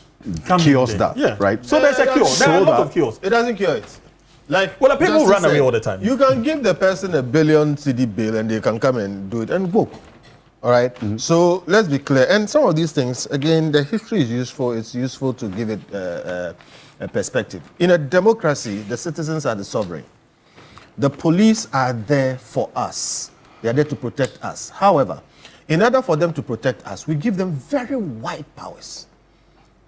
And since creation, anytime you give anybody power, unfortunately, human beings are prone to abuse it. This is not about Ghana or anywhere. Everywhere in the world, people abuse power. Earlier on, kings were above the law. They could take your life. They would have you arrested over a small thing, throw you somewhere, and forget about you. In 1215, some lords and barons forced the king and said, sign this, the Magna Carta, Bill of Rights, and said, you will stop doing this thing to us. Now, they signed it, and then the king being a king, he breached it, and they went to war. The point is, they realized that if we don't fight this thing, these people will continue killing us. I'm saying this because after 1215 all the way down, the same things are happening. You have an ordinary policeman. Let me say this. When an ordinary person puts on a police uniform or even a military uniform, their psychology changes. Ask them, they'll tell you. In the uniform, something happens to them. When you give them a gun, something changes. It will happen to you too. These are known. What I'm going to is this. The kind of powers we have given the police is for a purpose, okay, to protect us. But that is so prone to abuse that they are likely to use it against us and abuse us. So they have powers of arrest. They will arrest you, throw you in, and forget. There are people, all of us, you go to Instagram and you see people who are there, remand for 3 years. Okay. That is why bail exists. Bail is the court or the law's way of defending the citizen. And the principle of bail is that when you arrest somebody, the person is innocent until you have proven them guilty. To the extent that they are innocent, you can't do anything to them by way of punishment. So the Constitution says you must give the person sufficient facility to prepare their defense. They can't do that in a cell. You must allow the person the freedom to operate until you have proven them guilty. And so don't keep them beyond 48 hours. Now, even with the law, we know because of all the history that people with power will breach it. So the rules were made that if you don't take him before a judge in 48 hours, and the judge has judicial power, in Article 296, it says anybody who doesn't have judicial power, if you're going to exercise any kind of discretion that looks like judicial power, you should publish a CI over it. Is that Article 296? That's correct. Iyoko doesn't have judicial power. The police do not have judicial power. None of them. Okay. Now, when you look at all of that, therefore, to exercise the power of bail over somebody you yourself arrested, in other words, you wanted to use your power to restrict their freedom. So you arrest them. That's fine. But to keep them, as in deny them their freedoms, you need to have judicial power or publish a process by which you do it. We don't have that. That is why it is anomalous for the person who was arresting you, who wants to keep you beyond 48 hours, to say that your bail is 50 million cedis. Because it's a way of simply saying, I won't let you go and I won't take you before a judge. Okay? That's why the law says after 48 hours, take the person before a judge. So I hold the view that police must not give bail, that Iyoko must not give bail. If you arrest the person, take them before a judge. And as long as we continue to allow them to give bail, you will see the problem that you are seeing. Bails which don't make sense. You have already been told that the one purpose of bail, and there have been many judicial pronouncements of this, is to make sure that the person will return. So when you give the person a bail which makes it impossible or even difficult for the person to honor it, and for which reason you keep them by 48 hours, in my view, is unconstitutional. So if you ask the question, has bail been weaponized? It is not my opinion. The experience in the last 10 years of this country under NDC and the MPP is that bail has been weaponized because we see unreasonable bail conditions being placed in front of people. And we have been told, at least by one of the people who did it, that when you look at the nature of the offense they've committed and the sums involved, you have to look at that and then peg your bail to it. That is patently unconstitutional. So yes, bail has been weaponized. We need to deal with it. When you deal with people say you are supporting criminals. No. If it happens to that person, it will happen to you tomorrow. And that's why I give the history. Okay? There are people, I was telling somebody, at a different platform that no complaint of sickness is unserious. Why I'm saying so is you throw somebody in for 3 days, you deny them medication, they can die. Damas. Okay. There's a guy called Damas in the US. I like to give that example because it's point. He was arrested and he told them that he has a toothache. They thought he was joking, so they didn't send him to the hospital. He died. He died. So when you throw somebody in for 48 hours, the person has a toothache. When they did the autopsy, they realized that the tooth had been infected and the infection killed him. Many people have died in his home like that. If you just let them go within 48 hours, they'll take care of themselves. So please, it is not because of politics or anything, because people use these weapons. We have weaponized bail. We use it to teach people where power lies. We use it to punish people before they are proven guilty. It is wrong. Let us improve our legal system so that people will go through the proper system. If they are properly determined to be guilty, we put them in jail. Right. But to use bail the way we are using it, you saw Dennis Miracle's example. It was absurd. Okay, the person left, and then he himself came back. You understand? Mm-hmm. And then when he himself comes back, you arrest him and you put these kinds of conditions on him. All right. Meanwhile, there's something called self-recognizance bail. It's again based on the same principle because the only reason is for the person to come back. Okay, there are people. Alfred, you're always on TV. It is difficult for you to try and run through the airport. It's easy for the state and its systems to prevent you from doing that. In other places where they think there's a problem, they will put a bracelet on you.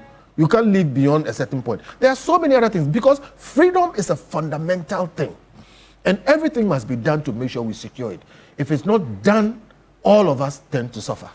So bail has been weaponized and we need to solve that problem. Just to add a little. I need to, limited in time. You had issues with the sureties. Mm-hmm. And the justification of the sureties. Yes. Why? Yes, because it fuels corruption. What do you mean? Fuels corruption, and it helps to keep the person in custody longer. That's where the real weaponization takes place. So the person, the law enforcement agency will say, we've admitted you to bail. And even the courts, the same thing. And the sum of so and so, with 2 or 3 sureties, then they will say 2 or 1 to be justified. The more they use the word to be justified, the meaning. As for the courts, now there's been some amendments, but we hope that more judges will use it. So today, when you say to be justified in court, it has 2 meanings. There's the one that they will give you a form and you simply fill in the justification form. Then the person will go, meaning that you are affirming that you have the property to that value, or you are worth that value. So if it's 1 million and you sign the justification form, you are affirming that you have it. So if you don't, you can be held.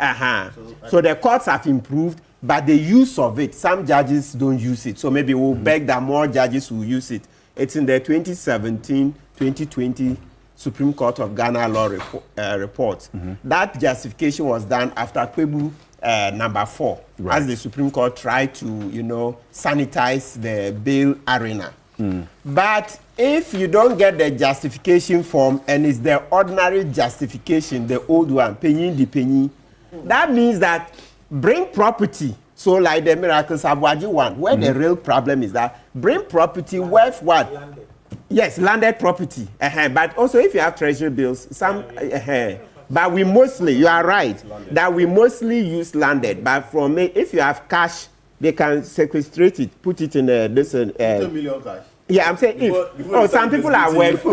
Yes, Yoko has denied it. Yeah, that thing was raised, and Yoko said no, they don't investigate the sureties. So, but please let's make the point. The landed properties are the most popular one. By law, you are not stopped. There are cases I've done bail. You bring a car documents to prove it. Then some to use treasury bills. You have treasury bills worth this, but then they'll make sure that then you won't have access to the treasury bills as long as the bill is pending.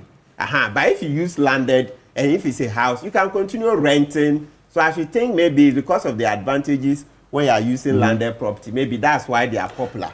So the point is this. Now, that landed property, a series of problems. Number one, they want it registered in your name. And the problem is that in Ghana today, if you look at the... Exactly. It takes so long to register. most properties are not registered in the owner's Your name as in the surety. Yes, the surety. Clarity. Those Okay, who are so watching. yeah, it's not the accused person. So not that Miracle should produce property worth 50 So that, million. for instance, if Jasabla is done is surety for anybody Yes. who The property has been should be held, registered the in property should be held in. Yes, that's the most he only registered has an in the indenture. person's name. very good. So if he only has an indenture, he's disqualified. Why?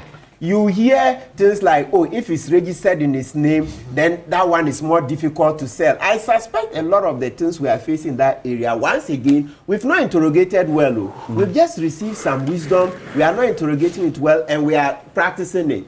If the thing is registered in Abdullah's name and he still wants to sell, so as part of the bail conditions, he will deposit the title deeds with the registrar. If he's still minded to do kululu and sell, he can do.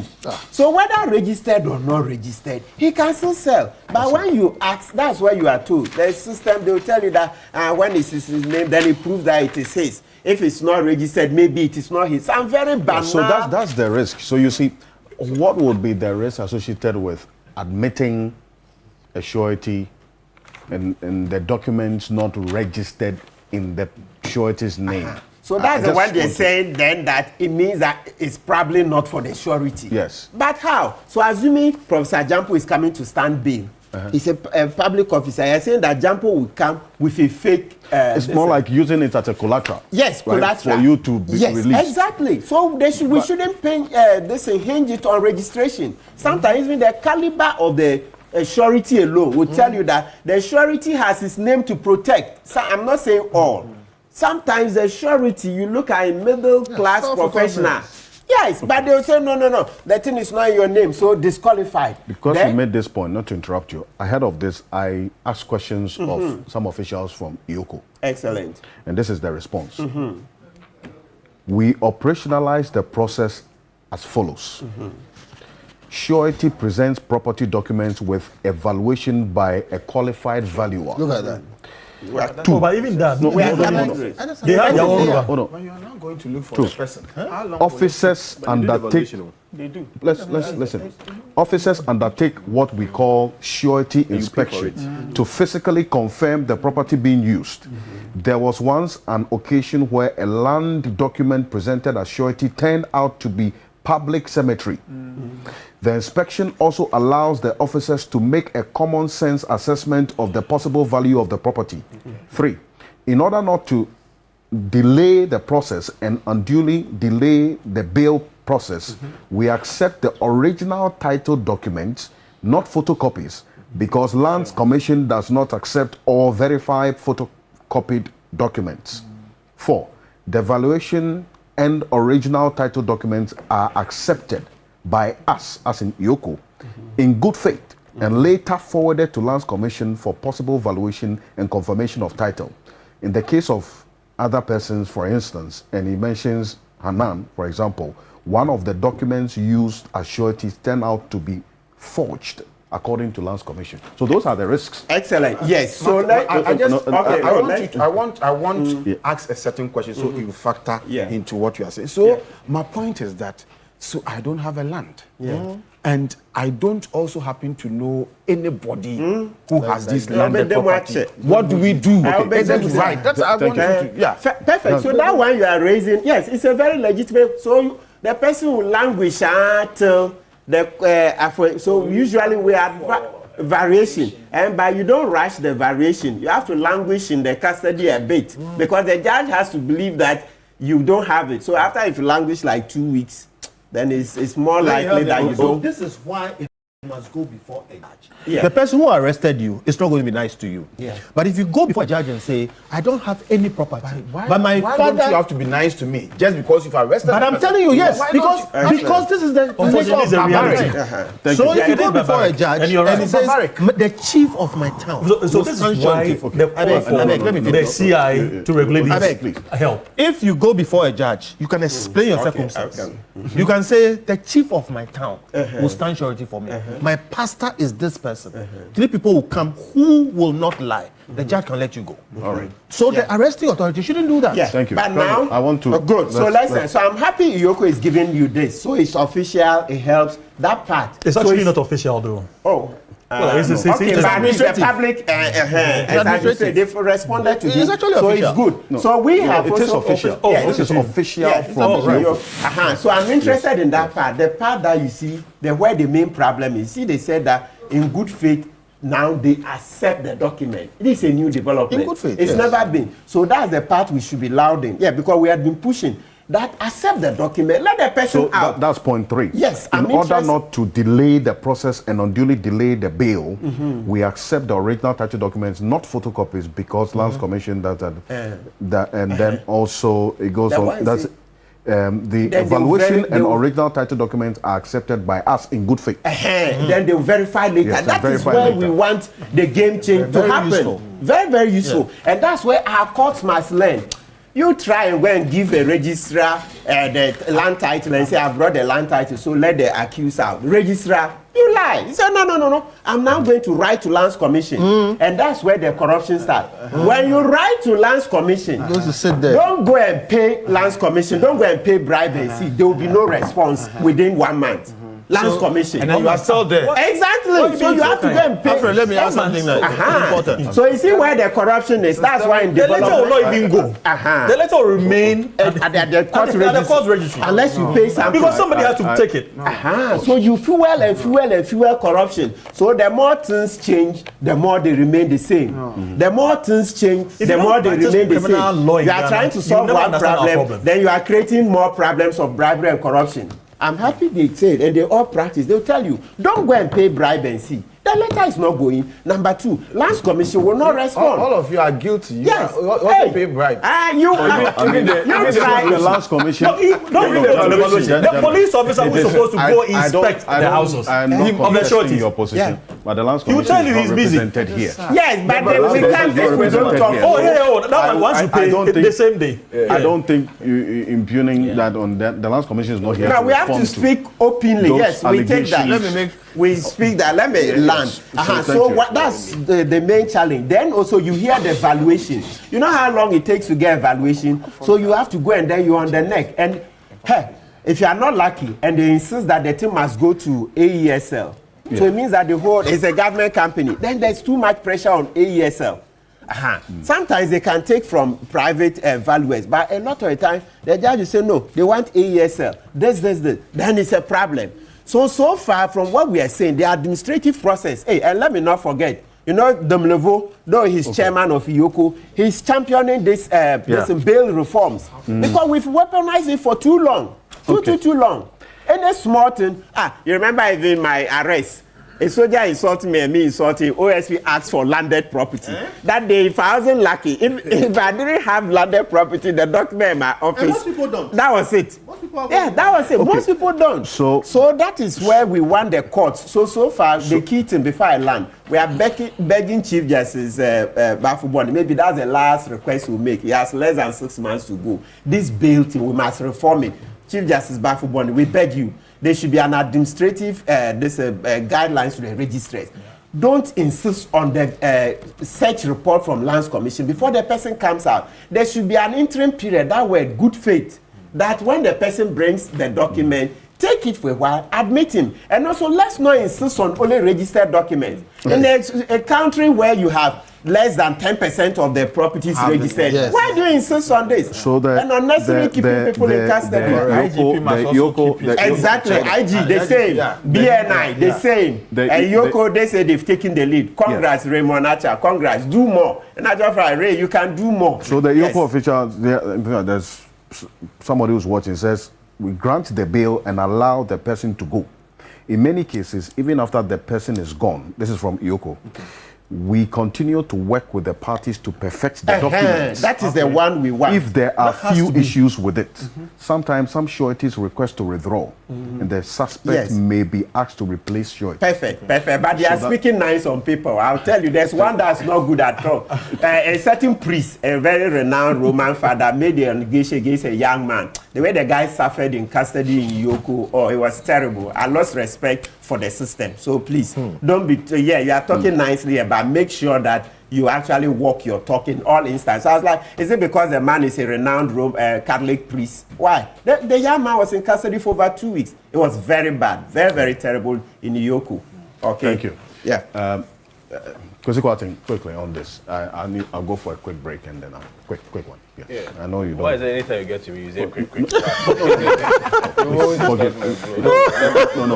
a hurry. You are in a hurry to go and organize resources for your Everybody. Primaries. For my primaries, okay. If we want to give you results for my primaries, then can you even wait my time for But by the way, you see, me, I see a trend. And the trend is as though any of the onerous bail conditions, if you look at how the case ends, most times the accused gets acquitted or discharged. So I get the impression and understand that maybe it's just a way by lazy prosecutors to It is intended to be the punishment. to punish you because they feel that they don't have a strong case. Yes. That's the trend. And please, this one is not political, not necessarily MPP and this. I mean, each of the sides has used it. Each of the sides has used it. So they know that the case that they are pursuing against you, chances are that is bad. And when they go, they are not going to get a judgment against you. So mostly what they do is that let us punish you first before you even appear before the court. So it is not in dispute that bail has been weaponized. They call it SSS. Simple, short sentence. So they even give it to you before the court. Sentence. SSS. Those of us who come from the villages, a lot of times when you get a call, short sentence. no, please, let me Thank you. The Kwarteng, please. I say a lot of us who comes from the villages, usually when you receive a call, so what Fasibi has done something. The first thing they ask you is, oh, what is the phone so much cry? And they don't. My understanding is that bail, you don't have to pay. You are just standing surety for the person. But it's not only become weaponized, but it becomes so lucrative and monetized industry. Yes. Especially when you go to the rural and the peri-urban areas. That they charge. Yeah. They charge for bail. Yes. Oh, sadly, we are banking. So you have to pay 1,000 cedis. This one, you slap somebody, so you have to pay 500 cedis, or you are not going. And so we should even. Let me give you a very good example. Swami police station. Thank you. No. I need to mention it. This is important. Swami police station. They have a fixed fee. 2,000 for bail. Thank you. So A fixed fee. Swami police station. I believe that the weaponization of the bill, for me, is at the macro level when it comes to how it's dealt with a politically exposed person. But there is also another element of it, the monetization of it, which is at the rural and the peri-urban level. And if you hear is that? I have to say, I was trying to tell you. very well. That's what I was saying. That's why I gave this one because when you see, if you look at how the constitution is crafted, I always say that there is a presumption. I mean, Article 19 is very clear, the presumption of innocence. And I have the understanding, of course, my seniors are here to also guide, that the framers of the Constitution envisage that those who exercise that discretionary power of the bill would have been reasonable people. But it appears what we are seeing is not necessarily reasonable. It doesn't conform with the tandem of reasonability. I'm sure it is the more reason why you took us to 296C, where the requirement is that if you are not a judicial body or a judicial institution and you are just exercising bail, and of course maybe just breathe and then I land. 296C talks about where the person or authority is not a judge or other judicial officer, there shall be published by constitutional instrument or statutory instrument regulations that are not inconsistent with the provisions of this constitution or that other law to govern the exercise of the discretionary power. Because the exercise of the grant of bail is a discretionary power.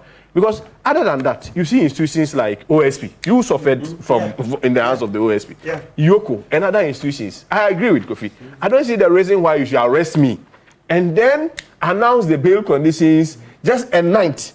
I think it was Sunday night or so. It was Monday. When they announced. Monday. So it was Monday night. But reasonably, if we are applying the sense of reasonability, at that time, where are you going to get somebody to come and vouch for that 50 million worth of property to come and prove what? And then where are you going to even do the evaluation at that night? Because you have to do valuation of the said property to indeed be able to determine that it is true. And of course, this whole issue, this whole issue about the registration. There's one case that I want to remind. Professor Amir Kunfi, we're handling his case. And Kennedy Japon's too surety for him.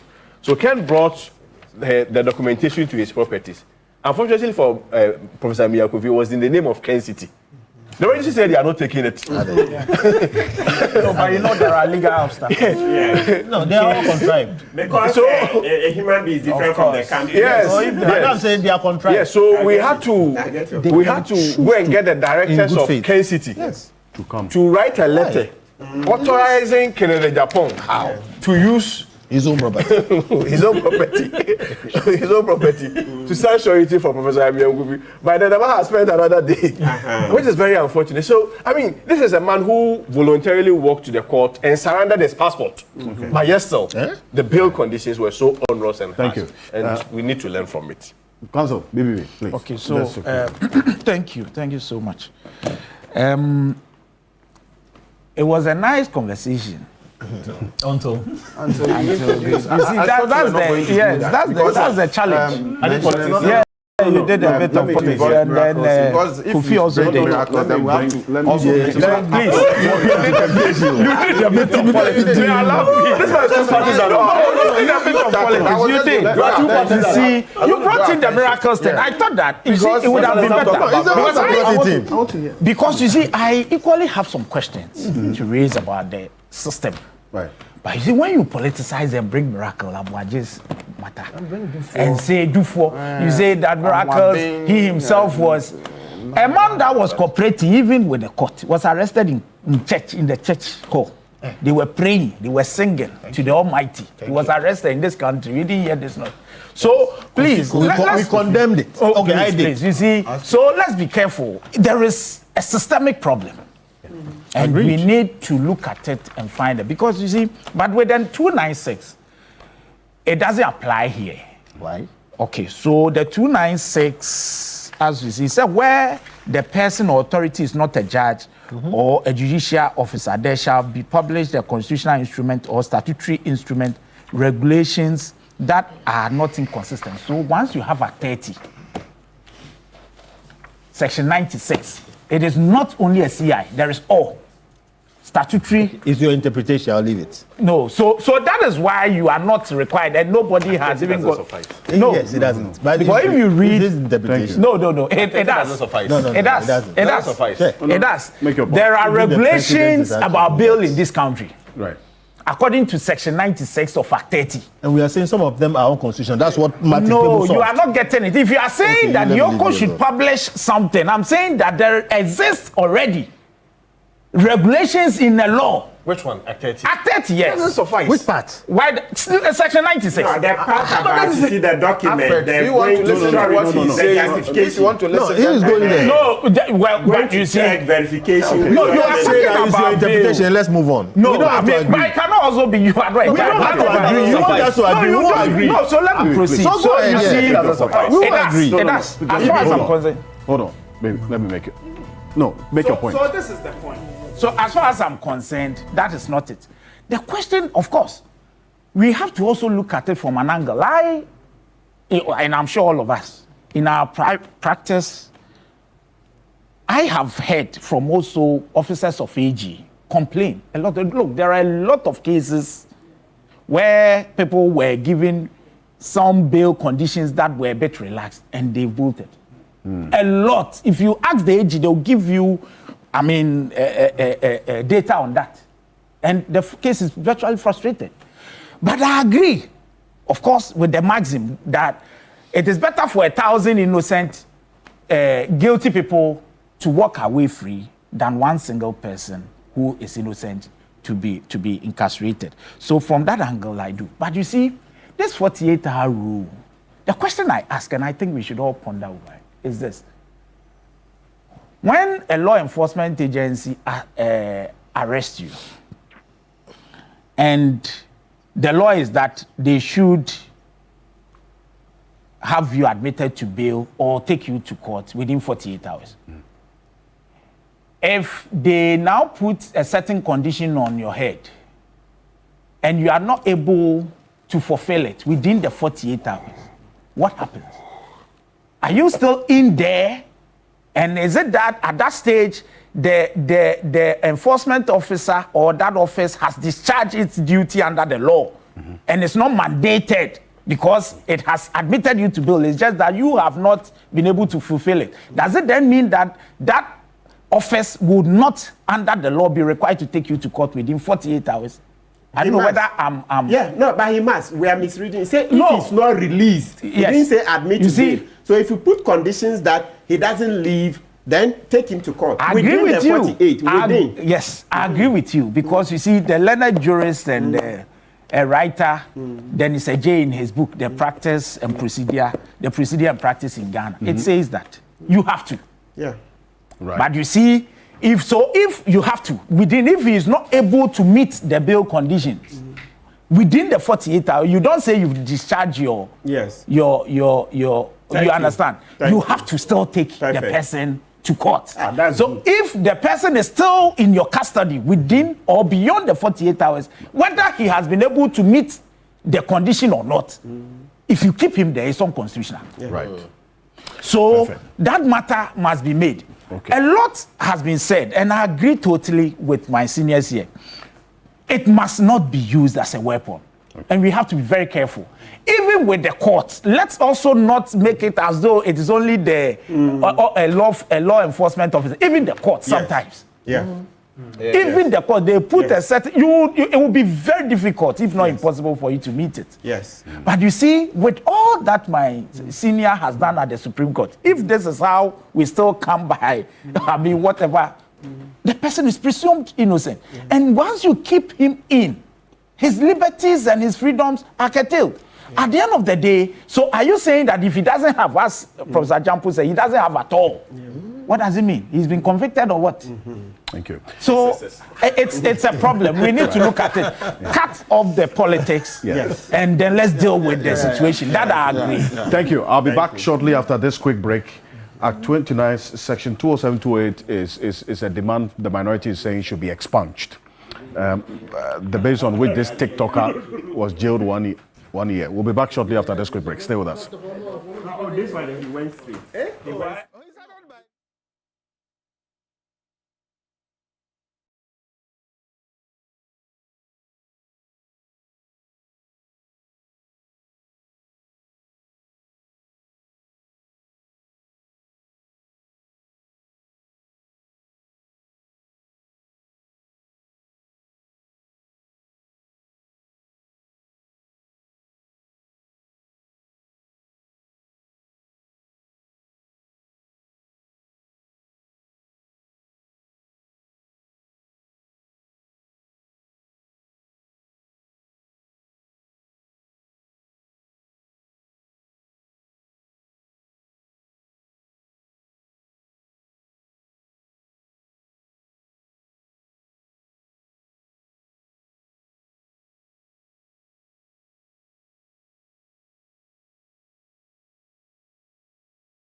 Content creators and football lovers, are you ready?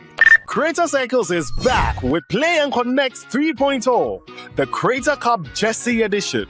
Get ready for an unforgettable afternoon where football passion meets content creation. Rock your favorite football jersey, challenge your friends in a PlayStation battle, enjoy arcade games, creator collaborations, amazing content creation, and the live streaming of the FIFA World Cup final on a giant screen. It's more than football. It's networking, fun, and unforgettable vibes. Hey, 19 July 2026. Time is 3 p.m.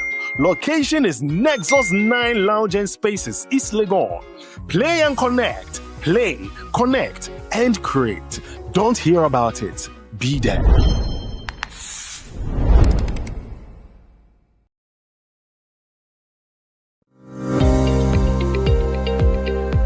The world around us is changing, not slowly, not quietly. In the north, the rains that once arrived on time don't come anymore. In the middle belt, rivers and forests disappearing overnight. Along the coast, the sea is swallowing land that families have called home for generations. Rising temperatures, failed harvests, homes lost to tides. This is not a warning about tomorrow. This is the world right now. TV3 and the German Embassy in Ghana, the conversation on climate security implications in Ghana, the Climate Talks 2026. 5 cities, 5 conversations, 1 urgent call to action. Tamale, Bolgatanga, Kumasi, Keta, Accra, starting this June 2026. The climate talks are coming, and this time, the people most affected by Ghana's climate security crisis will be at the center of it all. Because the time for Ghana to act is now.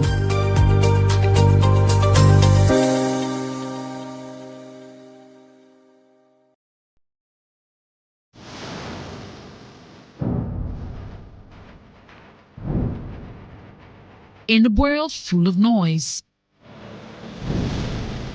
clarity matters.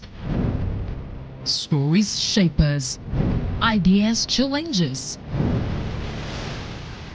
An honest dialogue moves us forward. This is a space for depth, where voices are heard and perspectives matter. Conversations with Dr. Abnanya Kwasmini, coming soon on TV3. TV3, first in news.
Welcome back to Key Point on TV3. We're live on 3FM 92.7. And the head of the Motor Traffic and Transport Department of the Ghana Police Service, Superintendent Alexander Obeng, has just given me some information. There's a road crash at Birimso Bridge on the N6 highway, Accra-Kumasi highway, involving a heavily loaded articulated truck, resulting in a complete blockade of the road from Accra and Kumasi bound traffic. As a result, Eastern South Regional MTTD team from Chebi are at the scene as we speak. There has been a temporary diversion of the traffic through Chebi at Insutem for Accra-bound traffic and at Apeja for Kumasi-bound traffic as of 10 a.m. So please bear this in mind. Unfortunate development that we're hearing there. But is free speech really under siege in taking into consideration what's happened to this particular TikToker jailed for 1 year? I don't know if any of you have seen the video in question and whether really this passes for free speech being under siege. And if jail or incarceration is not the cure for irresponsible speech or unguarded commentary, what then is, or what should be the solution to what we've all condemned at some point? And I'll start off with you, just after that. We have 3 minutes each. You're going to show it so that you put no, I don't think showing it is going to really. So is that bad? Okay, is that bad? I think yes. I think we have all seen. Our viewers have. Repeating it is not. It's not going to. 3 minutes, please. In 3 minutes, Alfred, let me put it out there that insult in itself, ordinarily, it is not a crime. Sure. And so under no circumstance should anybody be incarcerated, convicted, imprisoned for insult. But I do not think that has ever happened, except I need to put this in context, because I hear arguments to the effect that people are insulting and all of that. You can insult as much as you want, so long as it does not breach the peace, it is not a crime. Having said that, we need to also point out that it is not a license of free speech to say that you threaten the lives of others. A threat in itself is a crime. And a threat with a weapon is even a higher crime. And so if you threaten the life of one person and you have a weapon, it aggravates your circumstances, and you could be imprisoned for that. And so we should be mindful of what we say and not pretend that because we are under democracy, we have the right to say all that we wish to say without being guided by the circumstances of each set of facts and given case that we find ourselves in. The life of our leaders, the life of each of us is equally important as the life of anyone else. And so anytime you are angry and you want to express yourself, I would rather exercise some cautions and say what you need to say without necessarily having to threaten the life of another person. If you want to insult, be my guest, but just ensure that you do not breach the peace. I mean, in 3 minutes, I think this is a word of caution. Thank you. I'd like to give you all of that. Mr. Wento, I'm begging you at this point on this matter. Freedom of speech is not absolute, as we've all agreed. No way. Where your freedom ends is where someone's right begins, right? So if we condemn this, and I want to believe you condemn what this TikToker specifically, you condemn that. Yes. But you are not in favor of she being jailed. No reasonable person would agree that a 1 year sentence for somebody being, I wanted to say for a stupid girl talking the way she's talked is good enough. So let me just say that. Now, so freedom of speech, yes, it's absolute, but there are limits. If you say things that defame other people, you should be taken up on it and you pay a price for it. And if you threaten other people, there's a principle of proportionality in threats. Okay, in terms of responding to threats, because a threat is a crime. If somebody points a stick at you, and says, I'll shoot you with this stick, no matter how angry the person is, if you pick a gun and you shoot the person back, you'll be found guilty of murder. If somebody points a gun at you, the same person, and says, I'll shoot you with this gun, and it's imminent and you protect yourself, you will walk free. So the principle of proportionality is always there. And what it says is that you have to even assess the person's ability to carry out the threat in calibrating your response. Okay, so when somebody like that lady sits somewhere in her room, and today anybody can put a phone and go live, and threatens the president of the country who is defended the way he's defended and say things, what ability does she have to carry it out? Therefore, if on the basis of the threat you take her on and you jail her for 1 year, you are breaching the principle of proportionality. On the other hand, if she acts the way she acts, which is totally wrong, etc., there are a number of ways to deal with it, but this is not the way you array the state's powers to put her in jail for a year. Look, we can go back and forth about who has done what in the past, but this thing has been a feature whenever things change. You know, Muntie 3. And I've heard somebody in government today sit down and describe a president's ailments and say he's sick and he will die and all. It was distasteful to the highest level. So what I'm saying is, look, we should find ways of sanitizing our systems. What that girl did was terrible. It's wrong. But the remedy is not this. You know what? Somebody said something which we should start watching, that in this country, people get political capital by insulting political figures, because when they insult them, the system reacts to them in a positive way. Okay. Watch carefully. There are people who insulted President Mills, ended up as deputy ministers. There are people who, so, in fact, in this particular case, somebody told me that, hey, this guy wants to go and meet Dr. Baumia. Okay? And I felt like this is a terrible thing to conclude. But I'm saying something. What I'm saying is that when somebody acts silly and the whole system dumps on her like that, you actually project her.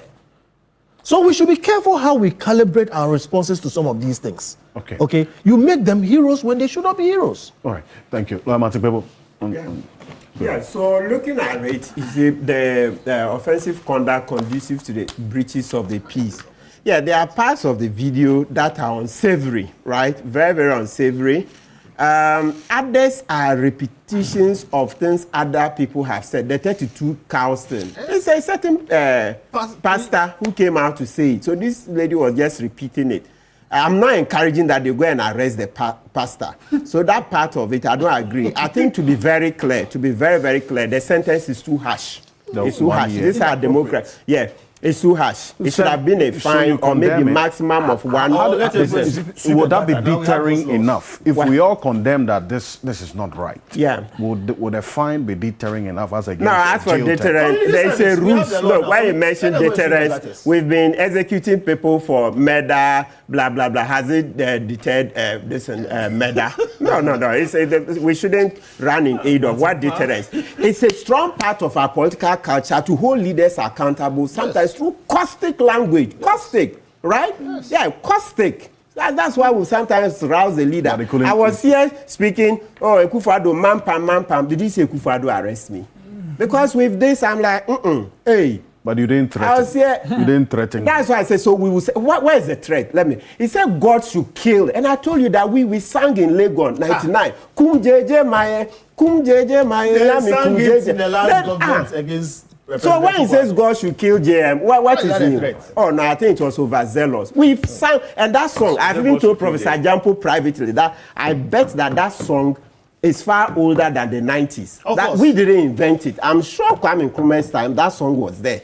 So listen, let's be careful. Our democracy is far stronger. Culturally, that's why it has a name, Adapa. When you do something that's bad, you be Adapa. So it's culturally sanctioned, right? So listen, let's be careful. We are not encouraging insulting the president, right? But there gets to some point, we have to tell the president unsavory things. We did that to Akufo-Addo. JM has to receive his fair share of it. That one, he has to. He has to. There is no alternative. And to not end with JM, other presidents coming will also receive theirs. In all countries all over the world, citizens do. Even in China, where they do agree, citizens still do. So you must have a tough skin. We sit here and talk. Go to social media and see. People write willy-nilly. When you finish, I say, this one too, did he pass law exams? This one is he a lawyer? We get insulted all the time. I think we'll beg President JM. He's a man of peace. That's why we brought him. So President JM, we beg you, this girl, please give her a pardon. Yes, Camilla Alassane, give her a pardon. Look, people did Westerns. You pardoned the Muntie 3 for insulting a Chief Justice. So they were giving a former Muntie 3, you pardoned them. You pardoned them. I understand Georgina Wood was very upset about it, but you still pardoned them. So we think in the same manner, this girl should not spend more than 1 month in custody. Otherwise, it will not be a good reflection of your legacy term. So those watching us on the Voice of London, Mansa Musa says, good morning. Vile language is not treated lightly in the UK. Even on the social media or mainstream media, it's punishable everywhere on the planet. What that they did wasn't freedom of speech. Lawyer Bedia Kumeto. You see, so, look, freedom of speech, yes. But it goes with some responsibility. At the end of the day, if you look at our laws, the lady was not charged under the offense that he threatened. She was charged under 207-208. Now with the 207-208, if you want, it will be good for us to have it read. Look, this is what it says. Especially the 208. I'm very interested in that. Is part of our statute. A person who publishes or reproduces a statement, rumor, or report which is likely to cause fear and alarm to the public or to disturb the public peace. It is criminal libel. Knowing why you are here? You haven't gone to the Supreme Court. This is part of our criminal. This is not. This was not. No, this is not. Oh, you don't sit here and say what is lawful and what is not. This has not been repealed. When your good friend was Attorney General and he ensured that provisions relating to criminal libel was repealed, he saw this and left it. We are going to repeal it. That's all. No, sorry. We are going to repeal it. We are going to. We are going to do so. You don't sit here today and declare the fact that. Oh no, please. The fact that you even decide to go doesn't mean you have that in your favor. The courts will be seized with the matter. They may disagree with you. You are not a judge. Now you see. No. Please. You see what has happened. The law as we have it is part of our laws. We are lawyers. Let's stop this until you go and have it repealed. That is the law. If I read the two to this, read the two. Please go to two. It is not a defense. It is not even a defense. To a charge under subsection. When you say you didn't know, this is our law. All of that. Why? What's your problem? This is what the law is. This is what the law is. So you don't just say things and assume that, please, you don't just say things and assume that you didn't know. These things that we've been doing, look, NDC and PP, we should stop it. You can criticize without using certain words. The lady didn't just insult the president. There are if to the extent that I don't even have to say certain things. She said the president was even sleeping with the daughter. Can you imagine? And this cannot cause some fear. No, it's not just defamatory. Look, no, hold it. Maybe that is not a crime. No, read this again. Read this thing again. Read it again. Read it again. Read the one. No, it's not done. Read the law. Read 207. And when he is giving, no, please. You see, no, it's not about that. It's a crime. No, but you see, when you are done, for instance, look, if the sentence is harsh. It is a ground for anybody to challenge the matter. Because it's a ground. She's been convicted. We are talking about the harshness. You are saying that you should have been offered to pay some fines. It doesn't make her not guilty. But the sentence being harsh, we are all lawyers. You can appeal based on that ground and have it reduced. You can also appeal to the president, as Kofi has done, that Martin has done, that the president should do something about it. It is within his right. I can join it if we are not. Thank you. Well, are we done? No, BBB wants to join. Yes. I can. Thank you very much.